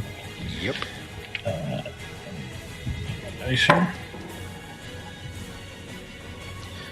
So that is 6 points. Okay. Hey, back up to double digits.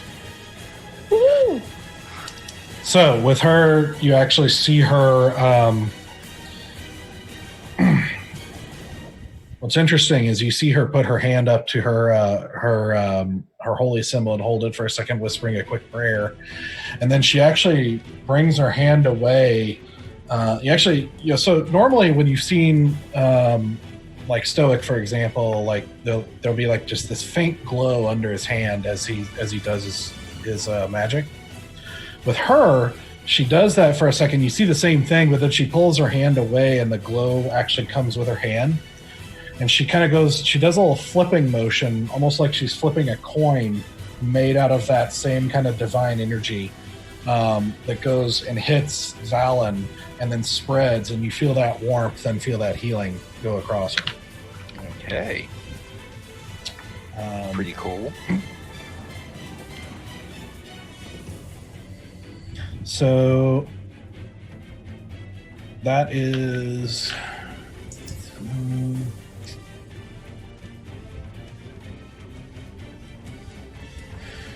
I think she's going to move up here as well. And she just looks at you and is like, I think you have the right idea. I am a wizard, don't you know? Very wise. Yeah. We don't have to be brave, right? Right? Yeah. Let's All right. keep up with them. Okay. Now the ghoul's dead, so we're back to Asura. All right. I would like to cast Hellish Rebuke. Do it. Yeah. It's an automatic cast. It needs a dex save. A dex save of 12 or higher.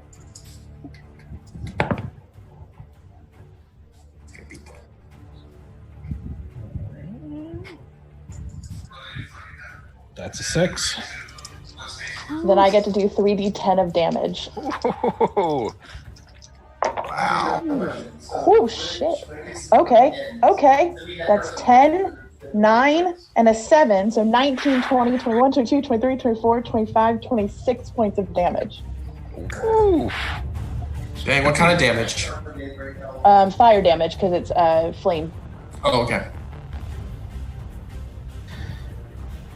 Very nice. How much was it again? 26. 26. Jeez. 26 points of fire damage. Okay, let me check something real quick.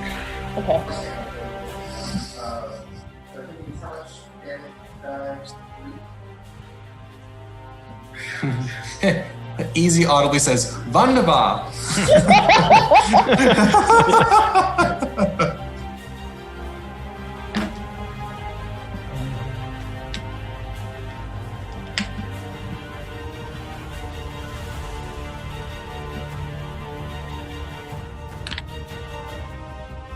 Okay, so 26. Sorry, I was checking something on the Hellish Rebuke. Trying to figure out how it works with your deal. Yeah, I mean, because it was, I don't know if I can do sneak attacks, but she's staring right at me, so there's nothing sneaky now. It's just fire! Alright, so 26. Kill a fire! 26 cut in half, 13. How do you want to do this? So just like seeing everything that's happened and this like woman's like right up in my face, I'm just gonna be like, boom! And I'm gonna use like that thaumaturgy voice to like boom into the room because I'm just angry. And so I just like bring the fires up from the ground and just like envelop her in this like rage, and my eyes go black and then they go red.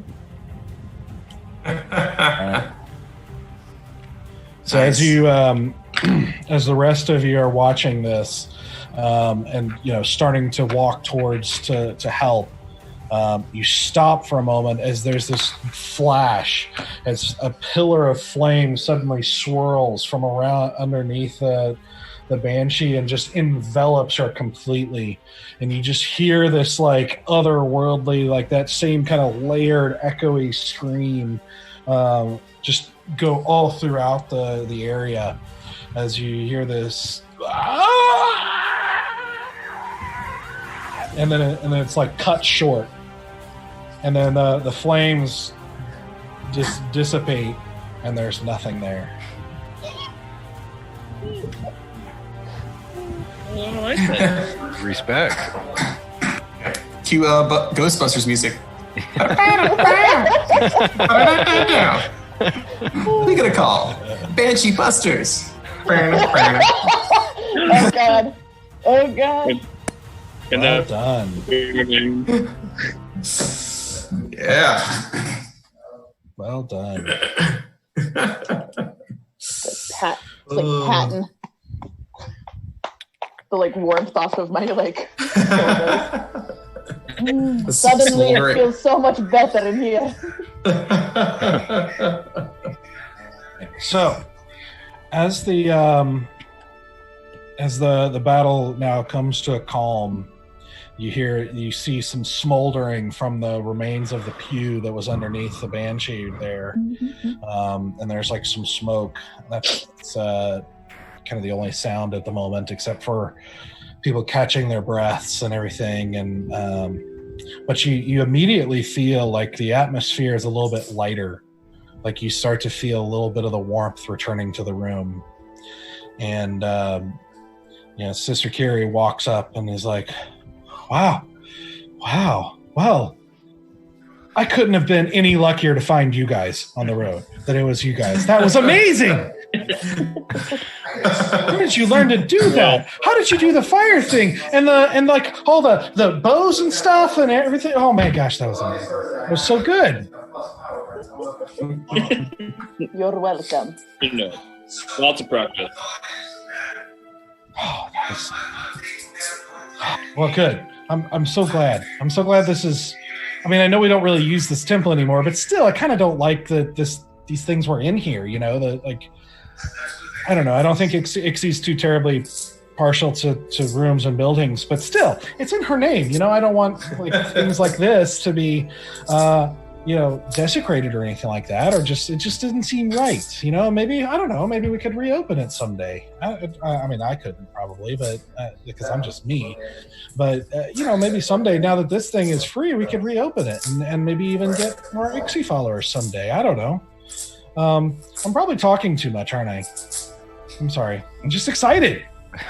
It is okay to be excited, but we'd still have to accomplish a few things at first. Oh, right. Yeah. Okay, so it should be, and she walks over and opens a door back here. And I assume at least some of you follow. Yeah. Oh, yeah. Oh, I'm definitely going. Definitely.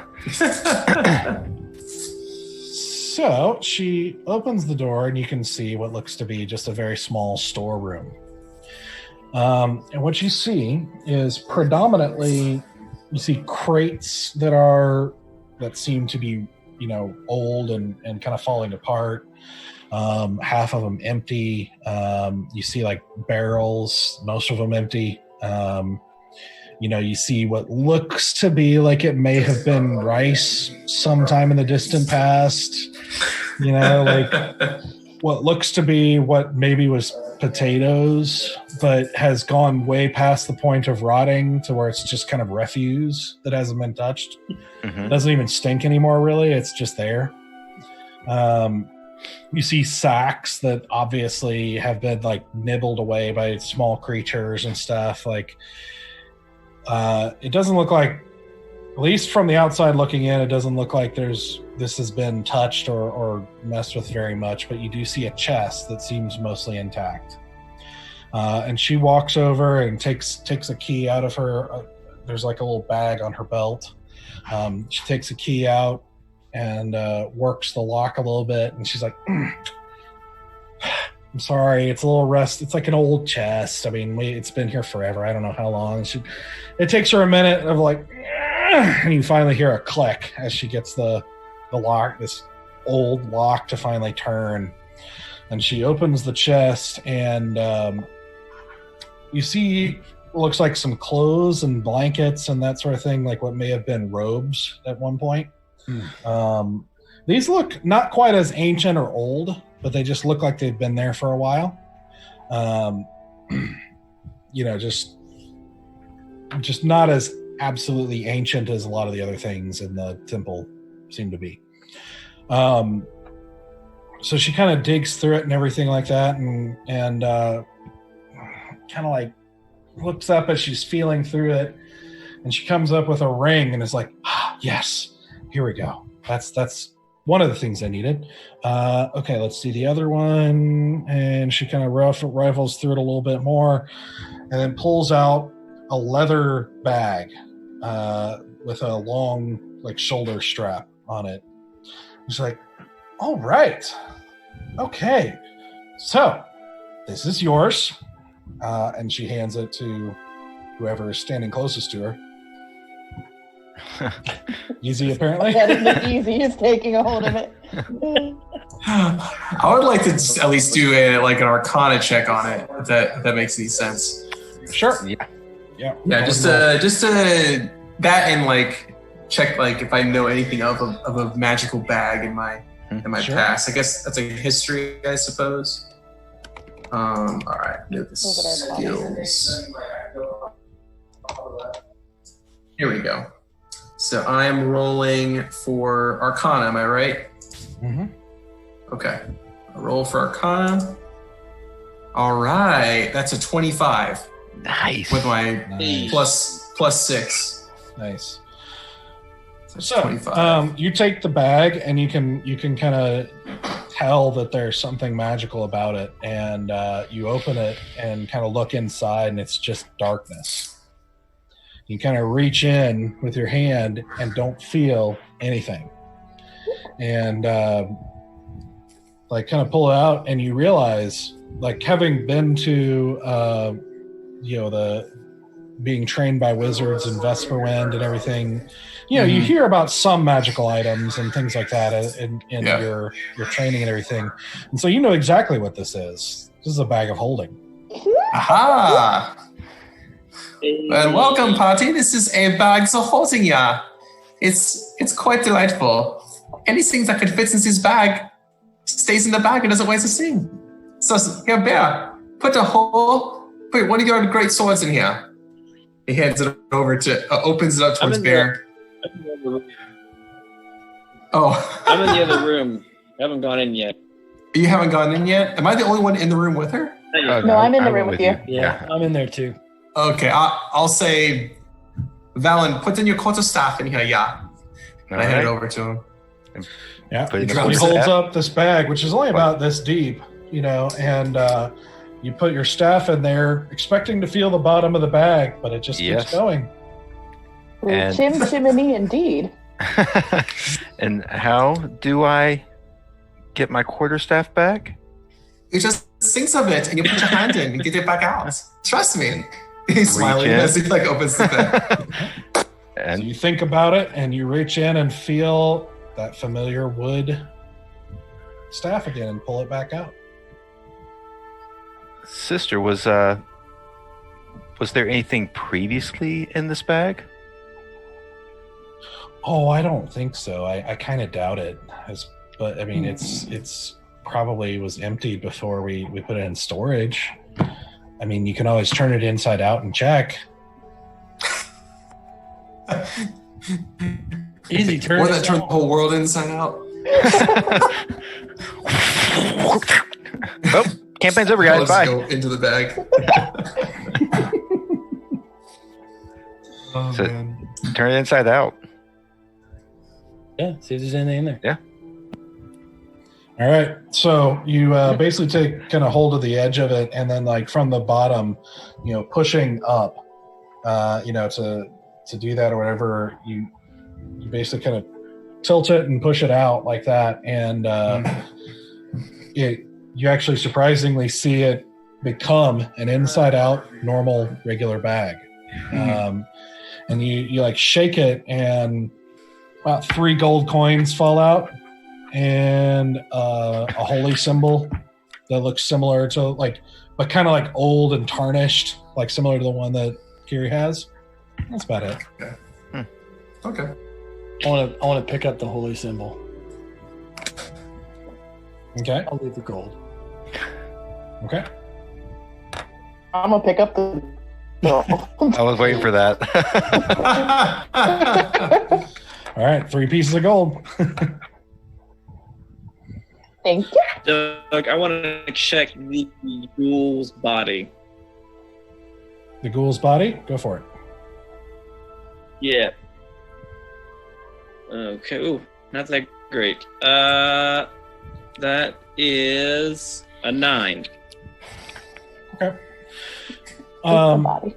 The only thing you find is what seems to be tucked up under what looks to be a very rotten and ragged belt. Tucked up under it, you pull out a very old and kind of worn piece of parchment, and you unfold it, and it just has a very crude sketching of a woman. Interesting. Who's in love? Any like name or lettering on the drawing? No, I mean, it's do an intelligence check. This will be fun. That is, hold on. Oh, sweet. Intelligence. That is a 17. It's hard to know for sure because it's not the most detailed drawing. And the Banshee was pretty twisted and not, like a normal person anymore, but you kind of get the impression that this is probably her. Okay. Except alive. I'll take the drawing and then go back into the room and share my finding with everybody.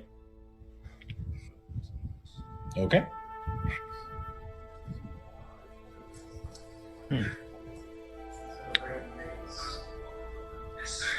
So, sister, Does anybody know about this kind of magic? is this? I guess no one's been in this cathedral or this temple or whatever for several years. Is that correct, sister? Well, yeah, not till I came and a while ago and found to get these items and then found that the Banshee was there. I didn't know he was here. I'm sorry about that. I just thought it was just her. But apparently there was two of them. I don't know. I mean, it sounded like they were in love when they were alive. Love will do crazy things to people. I guess. I don't know. I mean, once you're dead, who knows, and you come back, I mean, I don't know what that does to you. Obviously, it doesn't seem very pleasant. It's my madness. Yeah. I mean, I've never heard of an undead being friendly.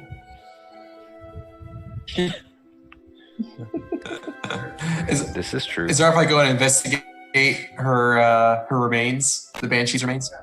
There is none. I there is burned none? them Oh, up. okay. Oh, It was just, and there wasn't really there wasn't much physical to her to begin with. So she just sort of is Just gone. curious. No See if I can ectoplasm. glean Yeah,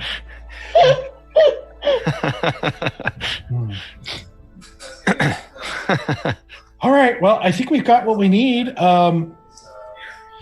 So I need to get to Eldowyn. Where are you guys going? Oh, you're in luck. We are also going to Eldowyn. That is lucky. This is awesome. Okay. Well, then I'll be in safe hands on the road with you. Okay. Well, we need to stop by my shrine so I can get my stuff, but then we could go. Okay. Sounds wonderful. Before we head out, does anybody need any healing? Anybody hurt pretty bad? Valen raises Nothing his that hand. a good rest would not cure for me. Yeah, we're pretty beat up. Why don't we wait I here put a while we hand go to on your his shoulder. shrine? Yes, we can go to your shrine, Sister Kiri, and maybe rest there while you collect your things. Well, yeah, my things are in the shrine, and I have a fire pit, and we could camp around there. It's not really big enough for guests, but we could camp around there, and That will work for me. Okay. Lead the way. All right. Now you passed by the shrine on your way in, so you know what she's talking about. But she leads you back out, and you guys leave, and you hear the door click behind you, seemingly locking back in place. Any kind of inclinations or any feelings that I get from any of that, or it's just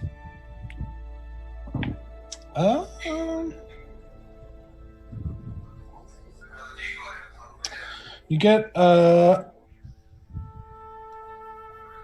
just the slightest impression of contentment.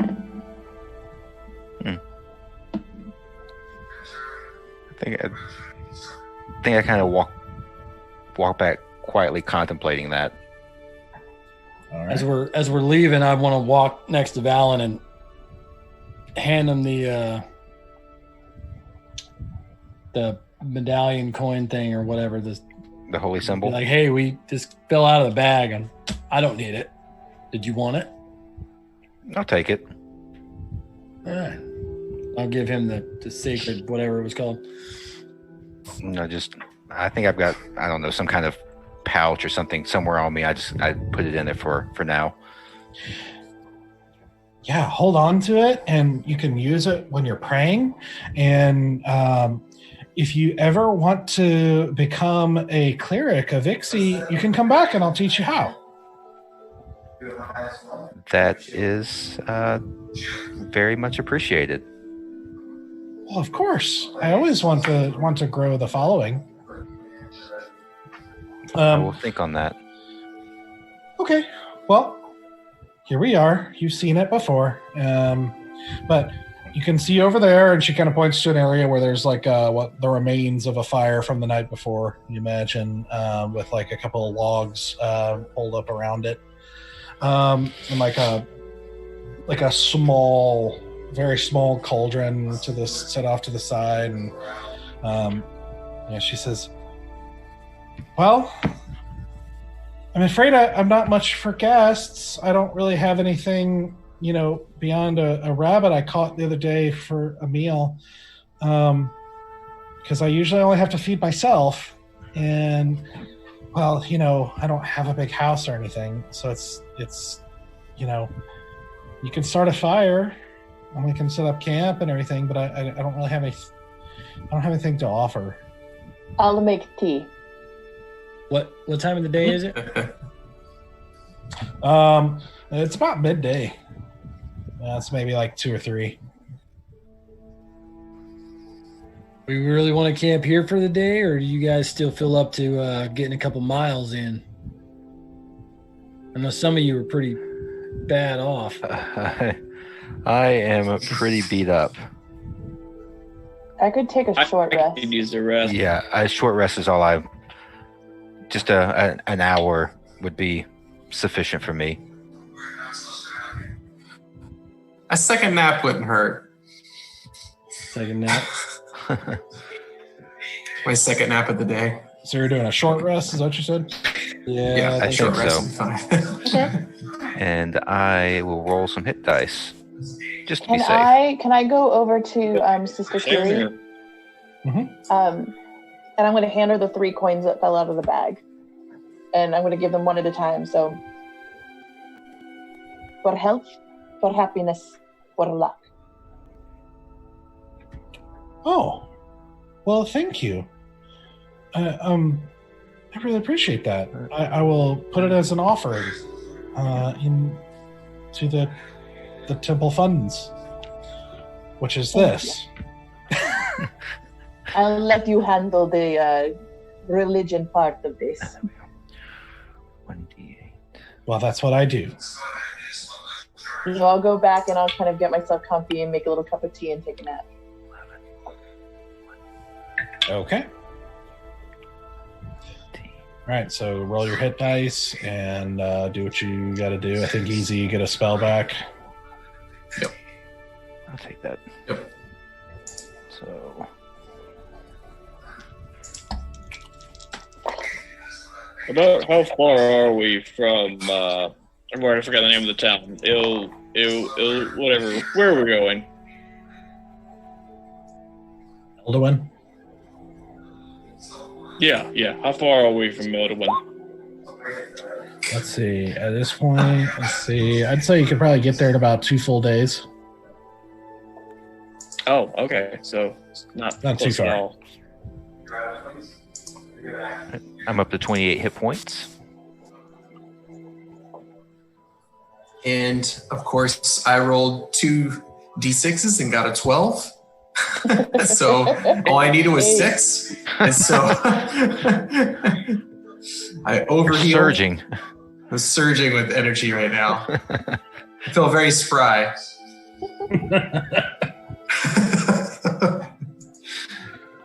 I'm doing a lot better now, so I'm good.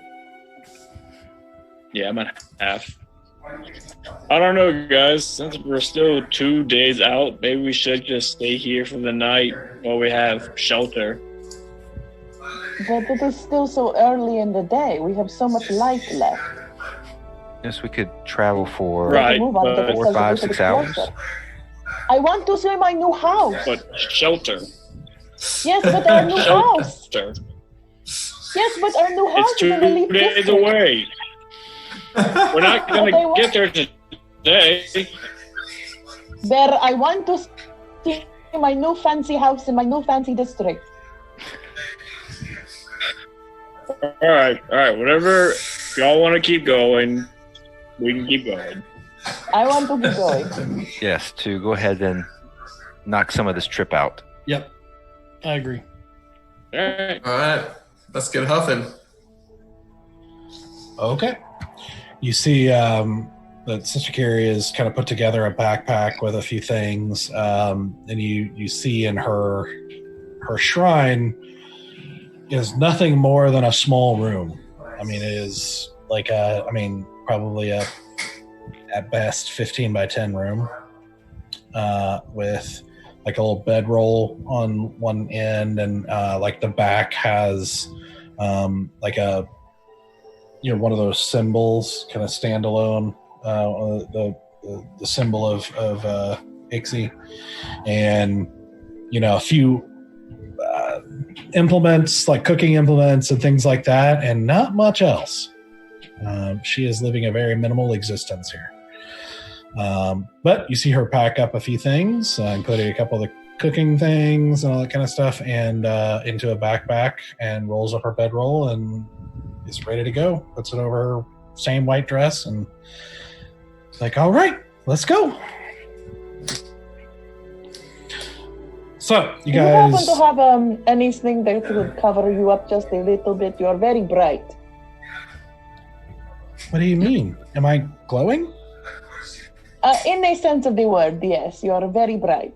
Do you have like a brown cloak or something that is a bit more rustic? Oh. Yeah, I guess a cloak would be good for keeping warm. Yes, in case it gets a little cold. Yeah, let me give me just 1 second. And she runs back in, and you see her kind of rumbling just inside the door to the right. You see her kind of like rifling through something, and she pulls out a very basically like cream colored cloak. And then she puts it on and is like, yeah, it might get cold at night. That's great. Good thinking. Happy to help anytime. Don't mention it. All right, ready? Let's go. Let us go. Mm-hmm. So you guys start walking, making your way back on the road toward Eldowyn. So with a 2-day journey, then you'll basically get there midday 2 days from now. Mhm. Is there anything you're wanting to say or do on your way? I'd like to make sure we keep watch at night. Sure. I would like to periodically stop and pick up small stones and just drop them into the bag of holding. Okay. I'd like to walk next to Baby Bear. Okay. I'll work on my As we're arrow. traveling, I'm going to tell a story. I'm going to tell a story of the story of the first time I killed a seal, and it's going to take about 4 hours to tell it. About 4 hours. Oh, man. I'm definitely only going to pay attention for probably the first 15 minutes. But I'll nod periodically. I'm still telling it with the same pattern. And I will be talking. I'll be asking. Not there won't be too probing, but like questions about Ixie to Sister Kiri. And if you want to RP it, we can. Or if you want to kind of gloss over some things for the sake of time, we can do that too. Either way for you works for you. Yeah. Well, she. Let me pull up her. So about Ixie in general, about her, about what specifically? Asking about Ixie a little bit specifically, kind of what she's about and what I guess, what entails being a cleric or somehow a worshiper, or stumbling through it the best that Valen understands it, because he doesn't really do a whole lot with religion. So he's just kind of stumbling through. He's not sure what to ask exactly, but he's trying to figure out the best he can, just asking about her practices of, being involved with Ixie. Sure. Along with specifics about Ixie, the goddess. Sure. Okay. Well, she basically explains over the course of quite a while. One of the things before I do this, one of the things you notice with her is that she likes to talk, and she likes to talk to anyone and everything. Mm-hmm. You get the impression she's kind of like hurting for company for a long time, and she is just like a starving man at a feast at the moment. Like just trying to know anything and everything about all of you. Not anything like personal. It's just like a lot of small talk and a lot of just, if you want to talk about Ixie or anything about you or anything like that, it's like she's just hungry. Yeah. And I think out of some respect and like the back and forth, just kind of social etiquette, talk to her about some of the stuff that we've done as a group, maybe a little bit about the order, because I know she did mention a little bit about that, or ask a little bit about that earlier. Yeah. Nothing. I don't go too deep into anything. Just kind of cursory, something almost like something you could find in a library kind of information. It's just very surface level. Okay. Yeah. Anything you do tell her, she is like enraptured. Like she's very animated. She's very like hard on her sleeve, very like expressionate, and just all in to anything she's doing or saying or listening to. So with all that in mind, she explains over the course of a couple of hours of walking, of like a long non-stop single breath for 3 hours lecture of basically the gist you walk away from, the best you can get from it, is that they believe that luck is a mechanism of the world that is a mechanism of change where change would not otherwise be possible. Because if there were no element of luck, everything would be what it is, and it would be hard, if not impossible, to change. So the powerful would stay in power because they're powerful. The weak would stay weak because they're weak. But luck is an agent that tosses things up and allows for change and allows for things to change. And so they believe it's a good thing. The worshippers of Ixie believe it's a really good thing, and believe that luck, that Ixie does grant people who are trying to do good, her blessings in different ways to manipulate that luck, and that one of the ways you worship Ixie is by specifically doing things that depend on luck, in like trust and faith to her. Like, although she doesn't recommend, like, they don't believe in being reckless per se, but she kind of goes off in this example, like this. She's like, well, for example, if you're standing on a cliff above some water and you knew there were rocks there, and you could survive it, but maybe you wouldn't because you don't know where the rocks are, and you'd have to hit it just right to not die. I don't think Ixie would really want you to like be reckless like that or waste your life or anything like that. But, if you did that in faith, that sort of thing would be pleasing. But maybe if it was good to be part of the rocks or like to jump off that, maybe you were trying to save somebody and you had to be lucky to survive it so that the other person wouldn't die. And then, that if you did that and you specifically trusted Ixie for luck to be able to do that, that would be an act of worship of Ixie. But not just to jump off the cliff for no reason. That wouldn't be it. That would just be reckless, and she wouldn't have any reason to give you luck for it. So that's just one example, and she like gives you 5 or 6 more of very similar examples saying the exact same thing. So it needs to be in service of a greater good of some sort? Yeah, as best you can tell, it doesn't seem like there's a set code per se. There's not like a 10 commandments for Ixie. It's more of like you kind of rely on your own conscience to know what's good, but you're specifically worshiping Ixie in those acts of good. So it's kind of random, like luck, to a degree. To some degree. Yeah. And if you're lucky, you're right. I mean,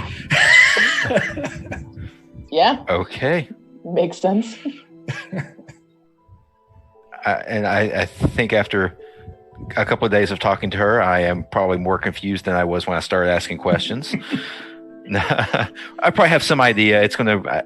I have something to work with. Just it's a lot to think on and process. Yeah, it's a very interesting juxtaposition for you in particular, being somebody who believes in control and discipline, and being taught that control and discipline is the way to progress and the way to kind of move the ball forward, so to speak, and that all progress comes through discipline. And so this sort of approach is a really interesting, kind of thought-provoking thing to think about, as you're trying to reconcile this and the apparent existence of a goddess of luck to what you know, and how does be like a thing. It's like the kind of thing you think about for a long, long time. Yes. Yeah, that people philosophize and think about for a long time, and how those things work together. Yes. But I think, a couple of nights, before we went to bed, just kind of hold the holy symbol as I'm laying down, just kind of contemplating the conversations that we've had and the things that we've seen and how this is all kind of working together. And just a lot of contemplation. All right. So, so you're able to make the trip without any real incident, making it back. But before we do that, is anything else anybody's want to do? I wanted to pull Sister Kiri aside for just a second, kind of out of earshot of the rest of the guys. Please do. She's burning a hole in my ear. I have a quick question for you about the nature of luck. You said that if you try to do good, there is a greater chance of success, yes? Well, if you do it for Ixie, yes. Well, if she wants to, if she deems it worthy and decides to, if you're a follower, like if you're genuinely trying to follow her, then she will she'll respond, but she responds more to people who follow her more. So it's like one of those things where you have to do it a lot, and you continually do it, and the more you do it, the more you're in favor, and the more she is likely to respond. And you learn how she works better, and you learn all kinds of different things, and you can earn things, and there's a whole process to it. Earn things. I like to earn things, but the question more stems on what if you have done some very not good things and you had very bad luck in the past? Does that weigh against the good luck you try to give into the world? No. I don't think bad luck is necessarily always a bad thing. I mean, if a really bad for those king, who have it. Well, if a really bad king falls down some stairs, that's really unlucky for him, but it's really lucky for everybody else. I don't think bad luck is necessarily pointless. Like there's reasons for bad luck. We just don't always see them. I mean, there's a reason why I haven't had much to eat for months, but there's a reason for it. I mean, I haven't had much luck with eating, but then I had a lot of luck with finding you guys. And I believe there's a reason for that. And I believe, I don't know if Ixie did this, but I mean, it's easy to think, now that I think about it, it's really easy to think that she's, that maybe it was all so that I would want to sell, and so that I would want to trust her and walk out to the road and find you guys. Makes sense to me. I wish I had such faith in the world. Well, I don't always have faith, but you could if you tried. It's like working a muscle. It takes time. I think I need to hone other muscles first, but I will consider. Okay. But no, I mean, I don't think you having bad luck in the past has anything to do with it. I mean, if you roll dice, it doesn't matter what you rolled last time. That is wise. You are much wiser than you look. Oh, well, it's not me. It's not just me. And she is bright red. You managed to shut her up. Yay! Skills.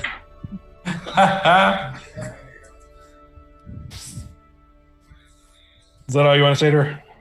Yeah, well, and that we'll get her a meal when she gets to town. Okay.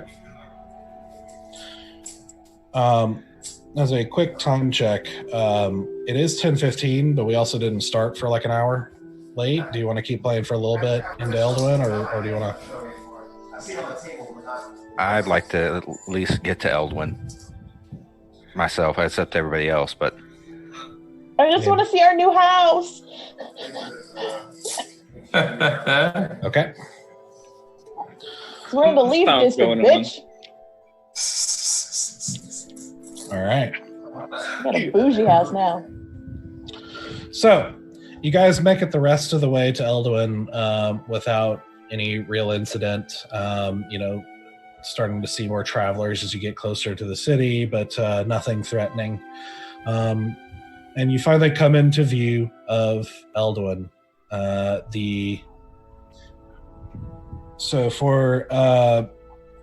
Eldowyn is a very large city.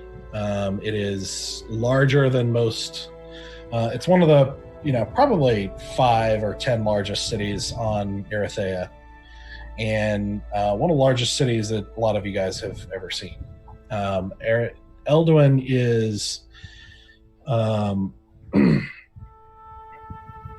you estimate tens of thousands of people live there, and it's surrounded by walls and sitting near a river, and it's got lots of little shanties and everything outside of the city that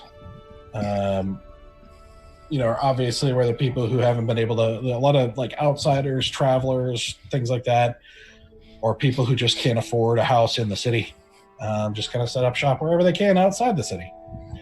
And so you pass through that area where it's obviously very poor and run down, and you are frequently asked, for food and for money and for alms and pity and anything and everything people can try to get from you as you pass through those up to the gate into the walls,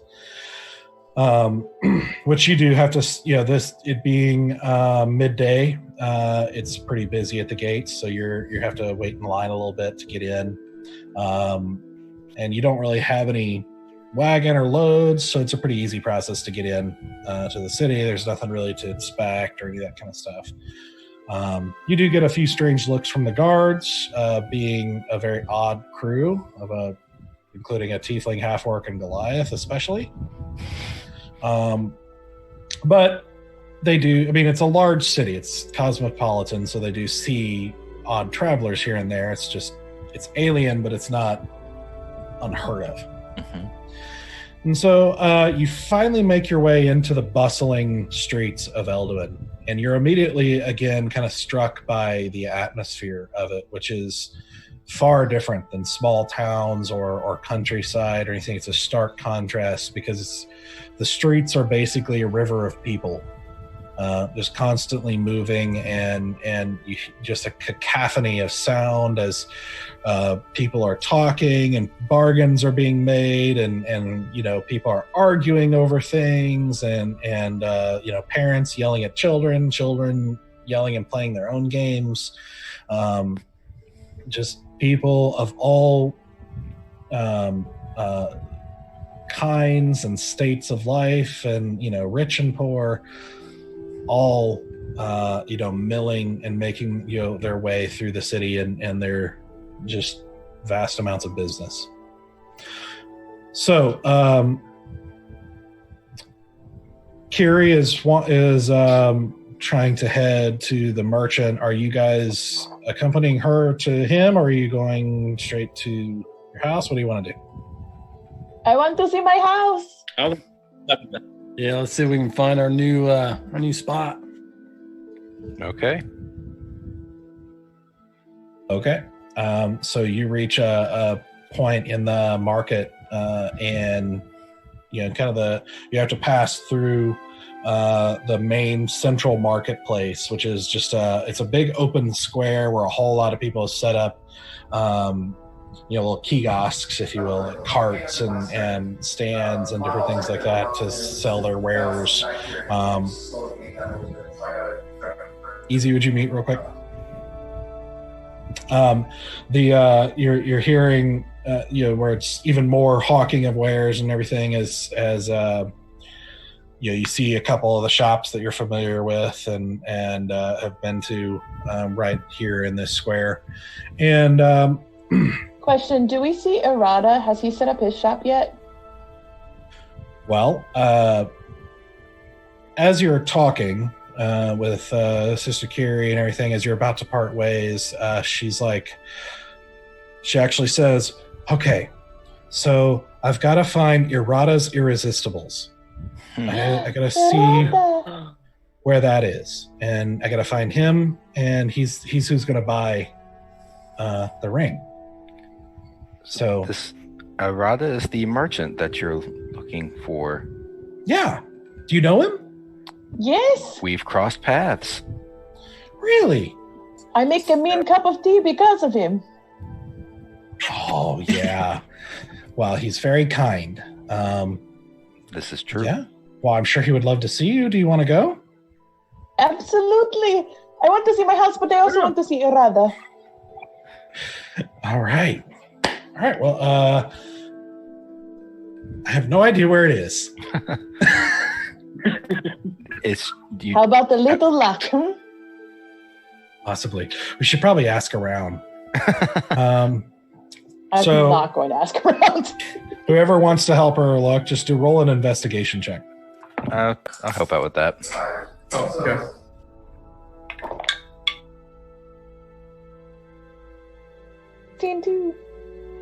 Nice. Oh.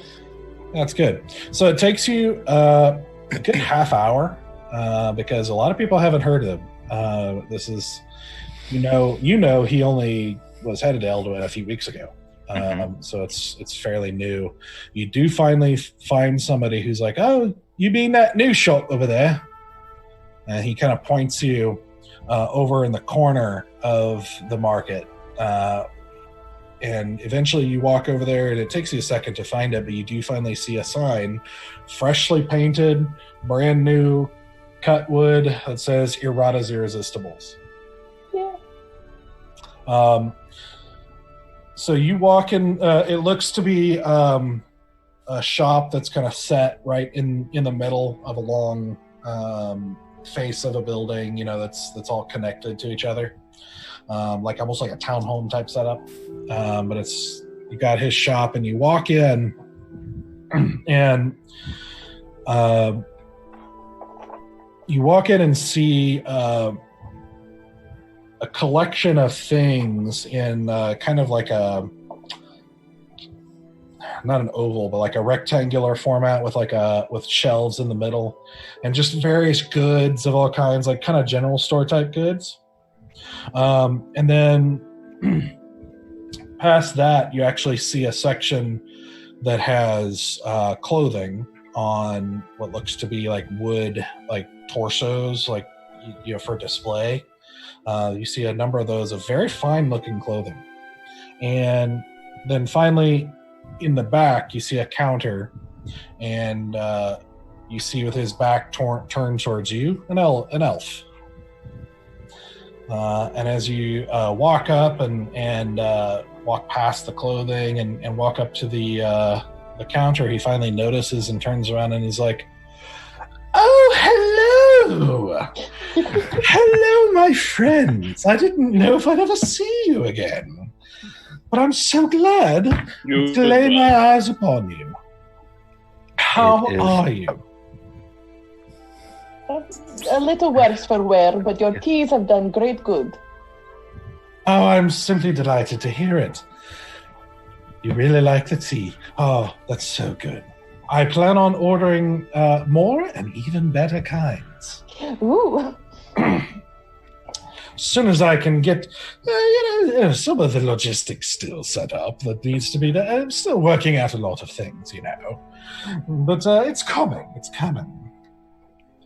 As you can see, I've already set up the main floor where I will be servicing, of course, general goods and the like. And then, of course, I also do a bit of tailoring and making of clothing for the higher-end crowd, I suppose you do know, as you are the proud owner of one of my dresses already.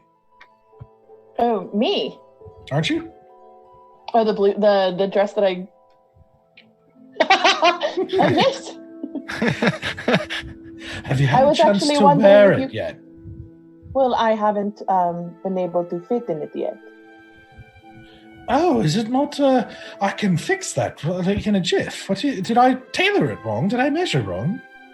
It was a little. I cannot quite fit some certain.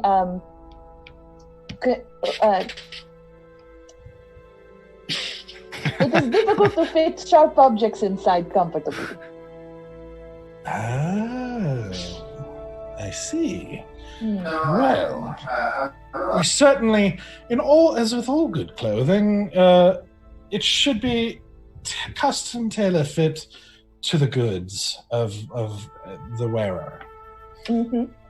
And I have a lot goods of of all kinds, of course. But we should fix that up for you. I think we could do something along those lines. Yes. But yes, and then of course upstairs I'll be working on my project that you already know about.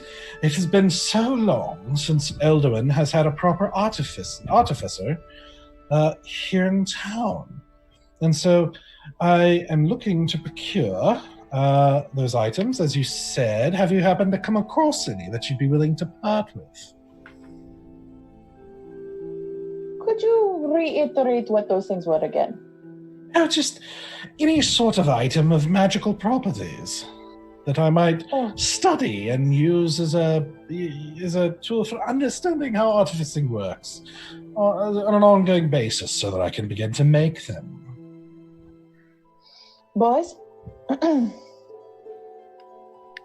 pull out the drawing of the woman and go, I don't know if this is magical or not, but it was related to a Banshee we just killed. A Banshee? That sounds terrible. So on brand for Bear. Well, he kind of looks at it, looks at the back and everything, and he's like, well, it's a very nice enough drawing. I'm afraid it doesn't seem to have any magical properties about it. But perhaps you could find somebody who'd want to buy it? He hands it back to you. Okay. Also, I heard you talking about dresses. I don't know if you've noticed my new hat. I don't know if you could create an outfit that I could possibly, I don't know, when I'm talking with like the nobles and the kings, something that I could wear that goes with my hat. Oh, yes. Well, it is a fine hat indeed, worthy of nobility, no less. And quite in style right now.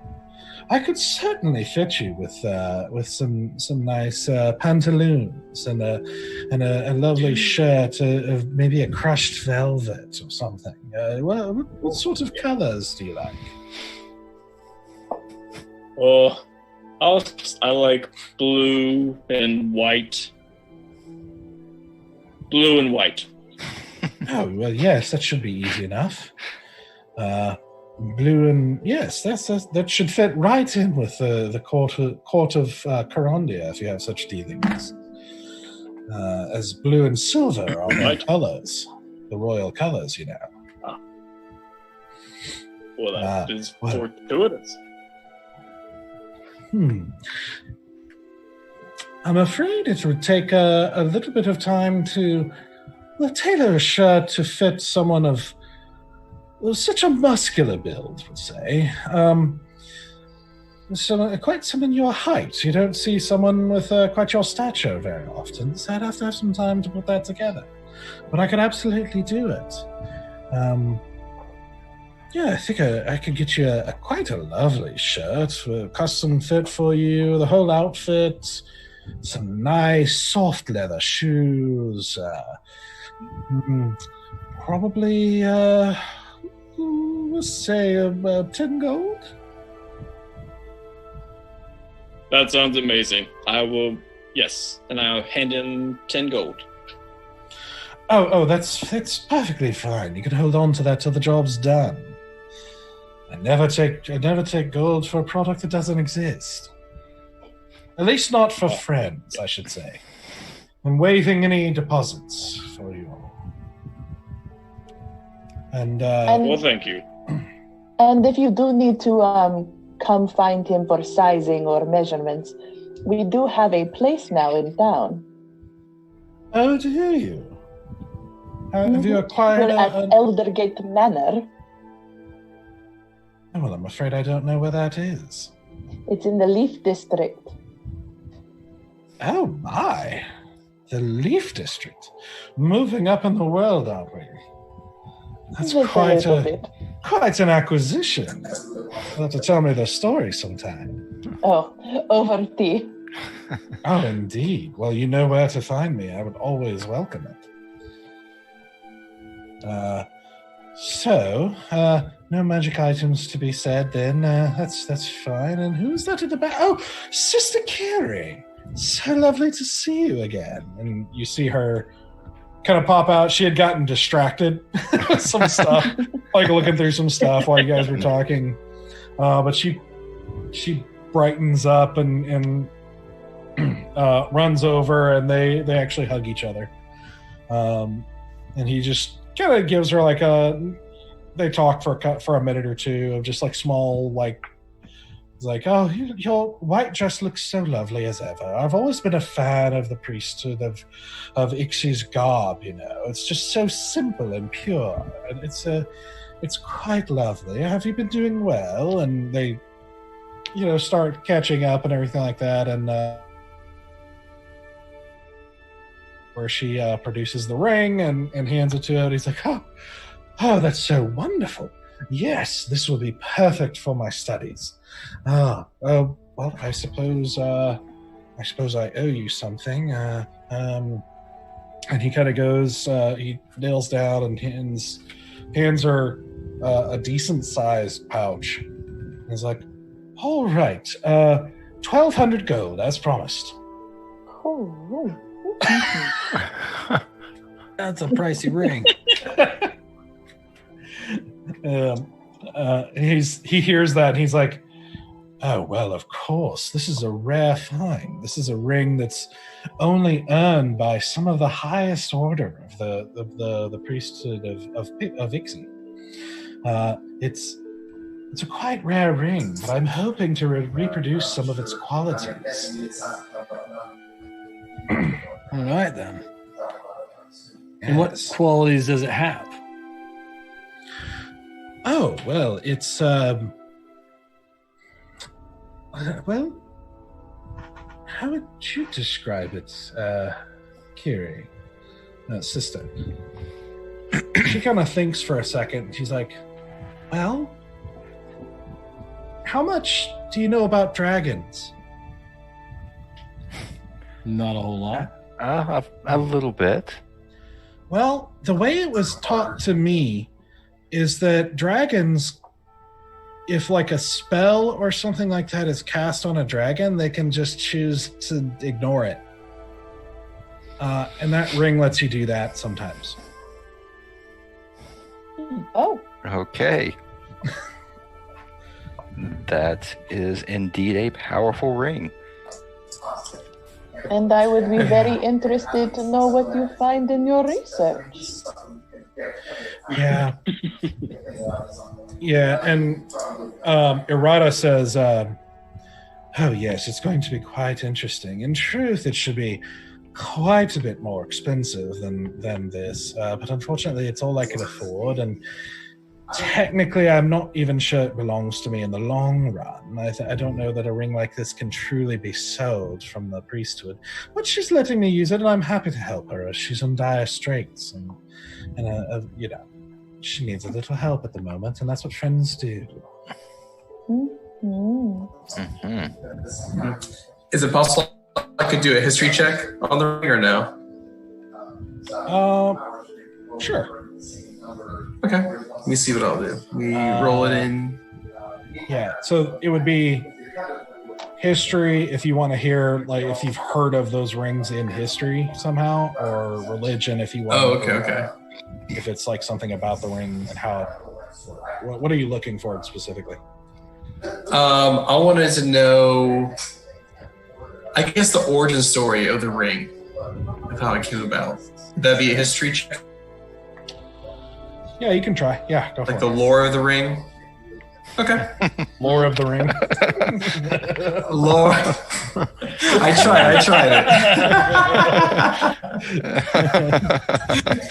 I rolled a 17, and I am proficient in history. So let's take a look. 17 plus 6, 23. Yeah, not really. I mean, it's first of all, Ixie is One thing I'm good at. I know.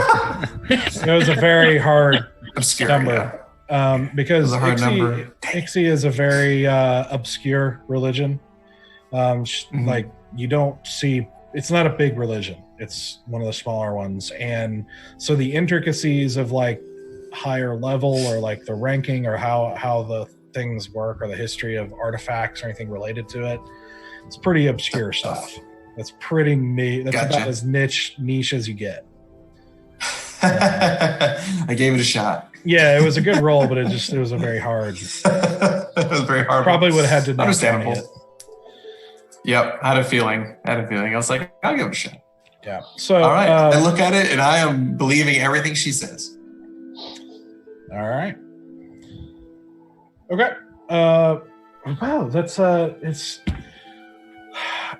Well, if you would, Kiri, just stick around and we'll catch up. I would like to hear more about what you've been up to this since we last spoke, and whatnot. And what am I saying? Is there anything else I can do for you all?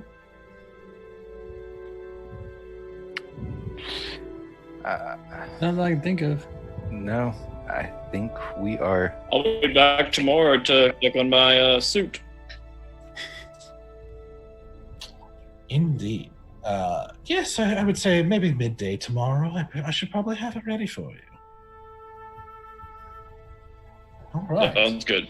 So good to see you all again, and look forward to seeing you again. And stop by any time for the tea, Asura. Of course. All right. So as they begin chattering away, as you guys head back out into the marketplace. Make sure that we told Arada where we were. I also tell Sister Kira where we're staying as well, and that to stop by if she wants. Okay. So you guys make your way to the Leaf District? Yeah, to Eldergate Manor. Okay. That's right. So you make your way up that way. It takes a while to make your way through the crowded streets, and as you are going, you do hear just bits and pieces here and there of people talking about how a duke was killed, how Duke Bolton was killed, and kind of what that means and that sort of thing. It's just little scraps here and there. You're just hearing that name or talk that you imagine is probably about that. So you make your way to the Leaf District and kind of instantly see once there's an inner wall that guards the Leaf District from the rest of the city. And as you cross, you go through the gates and getting a little bit more attentive looks from the guards at these gates. But they do let you through. And you make your way in and immediately see the change as the streets change from like a rough, like kind of bare minimal, really worn cobblestone, like uneven cobblestone, to a very even, well-kept, almost whitish, like a lot smoother, well-fitted stone. And the houses are they're very well kept, and most of them are painted, unlike a lot of the houses in the rest of the city. A lot of them have glass windows, and they have, very different style with like details, and some of them have carvings in the front, or they have pillars with patterns and stuff on them. But it's a very, very different feel from the rest of the city. And you see even the people, it's a mix of 3 types of people. You see very well-dressed nobles, like people who seem to be either nobles or just wealthy. People who are like maybe merchants or traders or landowners or who knows what.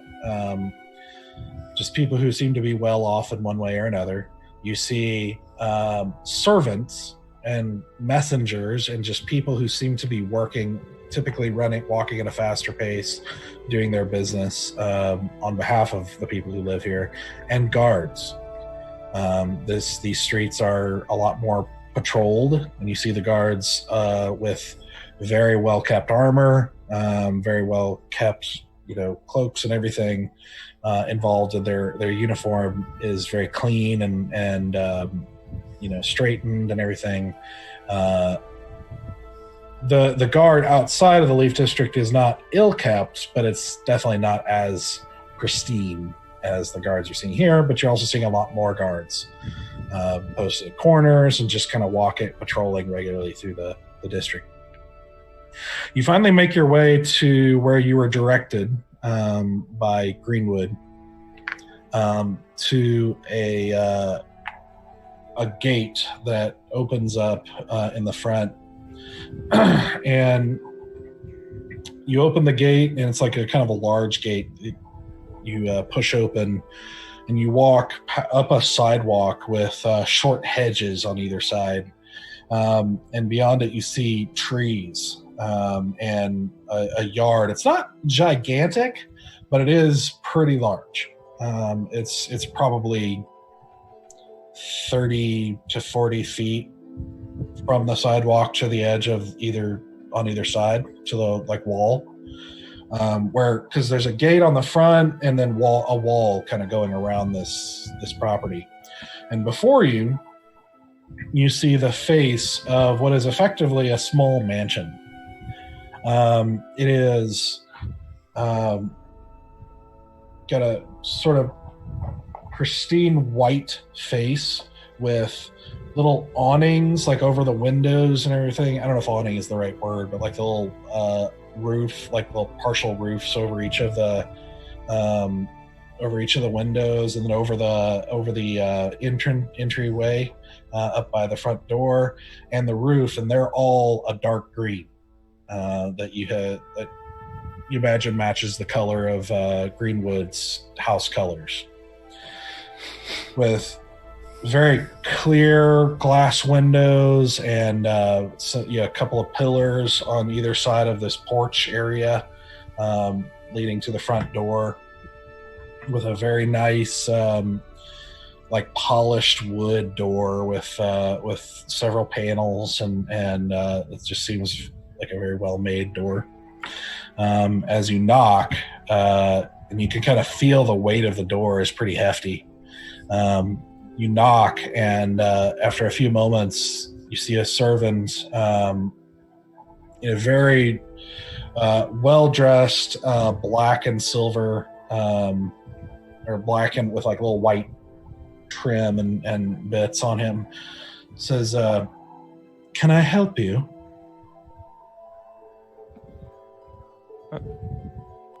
Yes. We've been sent here by... Hello. One at a time, please. Go ahead, Valen. No, you started saying something stoic. By all means.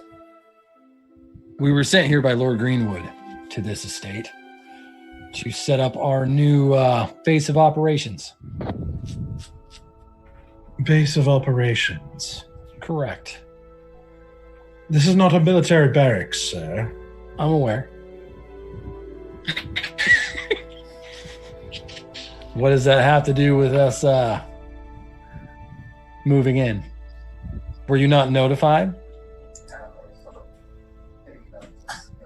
No. Oh. Don't we have a letter? I think Greenwood gave us something. Don't remember. So you produce the letter? Yes. I would say Yes. I would say I go into the bag. bag. I go to the bag of holding, and I'm trying to pull out stuff. I just give him rocks. A few more rocks. I'm like, it's gonna be here eventually. So he's like holding all these rocks, and then I hand him the letter.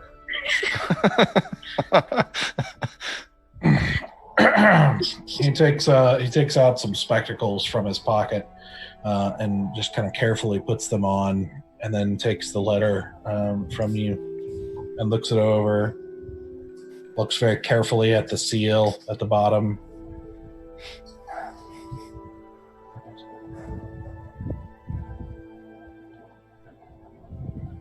Very good, sir. Would you care to come in? We will. Thank you. All right, so he stands aside and opens the door wider, and you walk in and see a kind of large entryway with, double staircase, like winding up to a balcony at the top, with kind of white and gray marble floors in this area. Which it should be noted that while us as people in the real world might see marble stuff a lot of places, like in patterns and in fake marble and all that kind of stuff, in this world, marble is that's very difficult to do. It's harder to mine, especially in this large of a quantity, and to get sheets this size and all that kind of stuff. This is very expensive. Mm-hmm. And we got the bougie house. Yeah, basically not seen a floor like this. I mean, it's beautifully veined stone, with this double staircase going up, and you can see just silver candelabras and torch holders and or not torch, like lantern holders, like lanterns built in that can be lit at night, but they're silver. He kind of walks you around to a lot of the rooms you'd expect. There's a very large sitting room with chairs and kind of crude like sofas, a very nice material. There's a long dining room table with very fancy silverware and this is just, it feels like everything you see and touch is expensive and delicate. And just like crystal glasses and all kinds of stuff in there. And he says, well, we have 4 staff at any given time managing the household. I am Robert, the head servant. We have a chef on staff who will be able to make food with you, for you at will, and you'll be able to tell him your needs and tastes, and he will accommodate if reasonably possible. We have a groundskeeper and a general servant, a maid, who helps with the beds and cleaning and things of the sorts that I do around the house. Okay. Well, thank you, Robert. Indeed. It is a pleasure to meet you. And I extend my hand out. My name is Valen.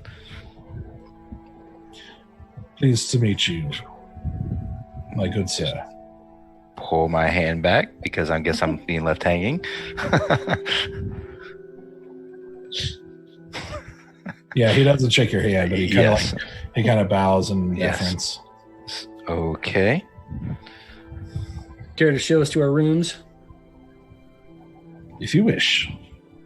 So he leads you upstairs and onto an area that has a dark green carpet going down the middle of the hallway, and says, we have 8 bedrooms in the house. You may pick any that you wish, with the exception of the 2 on the far end that way, which are exclusively Lord Greenwood's and his assistant, their rooms respectively. But any other rooms, you are free to choose as you will. And so he shows you these rooms, and they're all pretty similar, but they're all very nice, with a bed that you'd probably guess is queen size at least. With very fine sheets and everything in each one. Each one has a stone wash basin with a nice bucket next to it, and everything that you imagine gets filled with water for things. It says, if any of you require bathing this evening or at any time, hot water can be heated up and brought to you. We can... What have you done? Yes. But as you can see, there in each of the cabinets are extra blankets or pillows if you should require them. Good. I've already walked away right in the middle of them talking and just shut the door to one of the rooms. He doesn't react. I don't think You get the impression he's pretty unfazed by almost any of the ways nobility would treat him. Good. We don't get along just fine.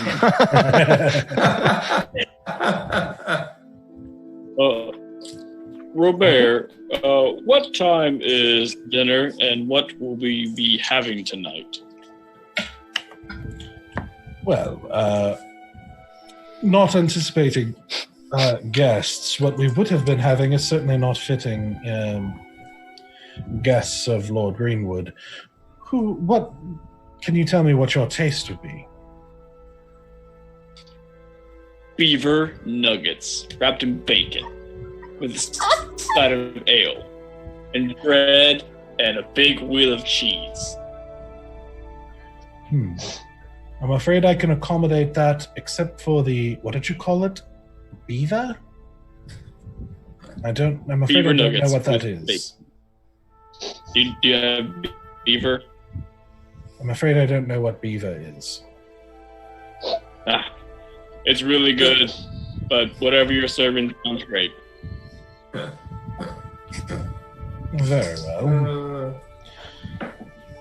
Will a nice pheasant do? That sounds beautiful. Sounds Thank you, amazing. Robert. Yes. We are not ones for very picky eating, so whatever you can accommodate that is easy of use for your chef to make, that sounds good to us. Yes. The chef is very good, and I don't doubt whatever that. you require is easy for him, if it is possible. I don't doubt that. I just say that we are not We are not the ones who require much to find shelter, warmth, and food accommodating. A little goes a long way, is what I am saying. You know what? I'm just going to go into my bedroom. not seem to grasp what you're saying. No. I'm just going to go into my bedroom, close my door. 2 things I'm going to do. I'm going to unpack all my new fancy dresses and jewelry that I stole from the Duke's house. Second, I'm getting buck naked and rolling around in these really nice sheets. All right. Totally tracks. Enjoying it all. Yeah. Okay. All right. Anything else you guys are wanting to do? I request. Do you have any good pipe weed? Yeah, for some smoking. I believe I do. Give me a moment. Give me a moment. And he disappears for a bit, and he comes back with. Yes, I believe this is duskwood tobacco. It should be quite lovely with a nice smoked. It has efforts of smoked steak with a nice hint of a chocolately finish on it. It's quite lovely, quite sophisticated. He's like, so there's a few times that Easy will wiggle, but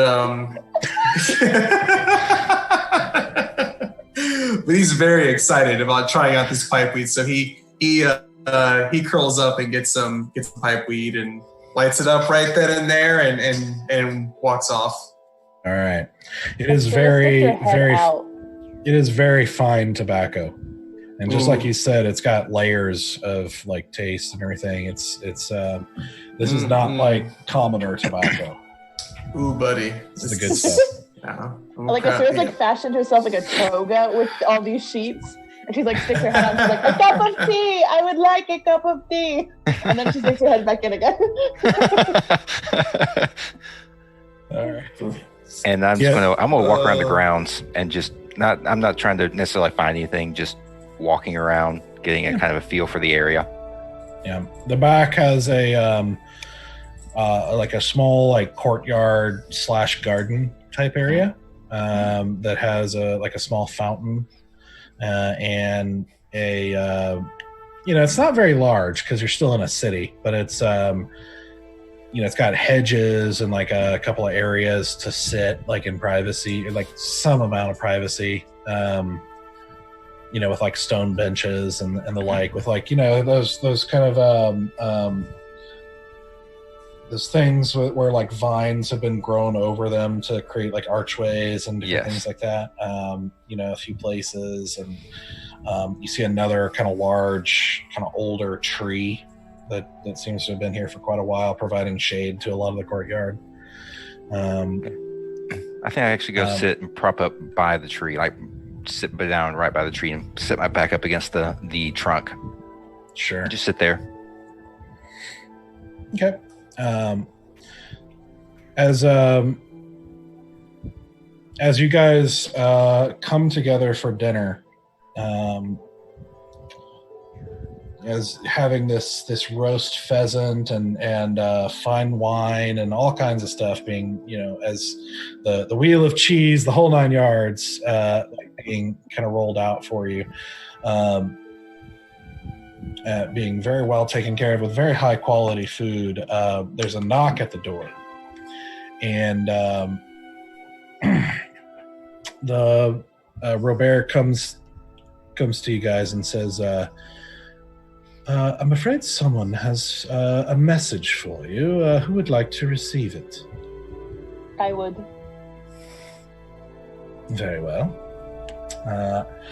So you accompany him back to the front door, where you're greeted by a pretty short human, or at least looks human, like talking like 5 foot, like pretty short man. with a very finely trimmed goatee and like straight, kind of dark hair that goes just above the shoulder. Very well kept, with like not quite noble clothing, but very nice. Standing completely straight, he says, "Good evening to you. You are the.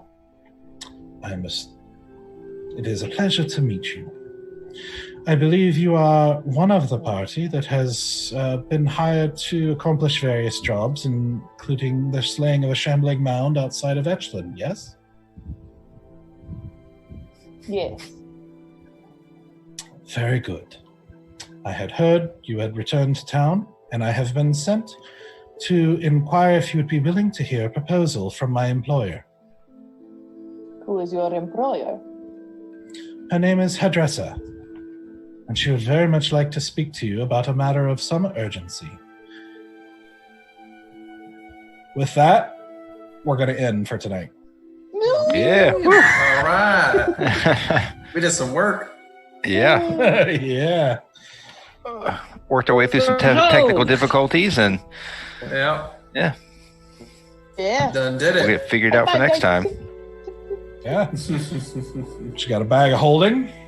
Yes. Yes. Yeah, we did. I got fancy sheets. Do what? Live in my bed. And we lost her. I got She's frozen. living my best life. Did I come back? You're You're fine. good. Yeah, you're good. I just said I got fancy sheets and I'm living my best life. Nice. Fancy sheets and a fancy dress.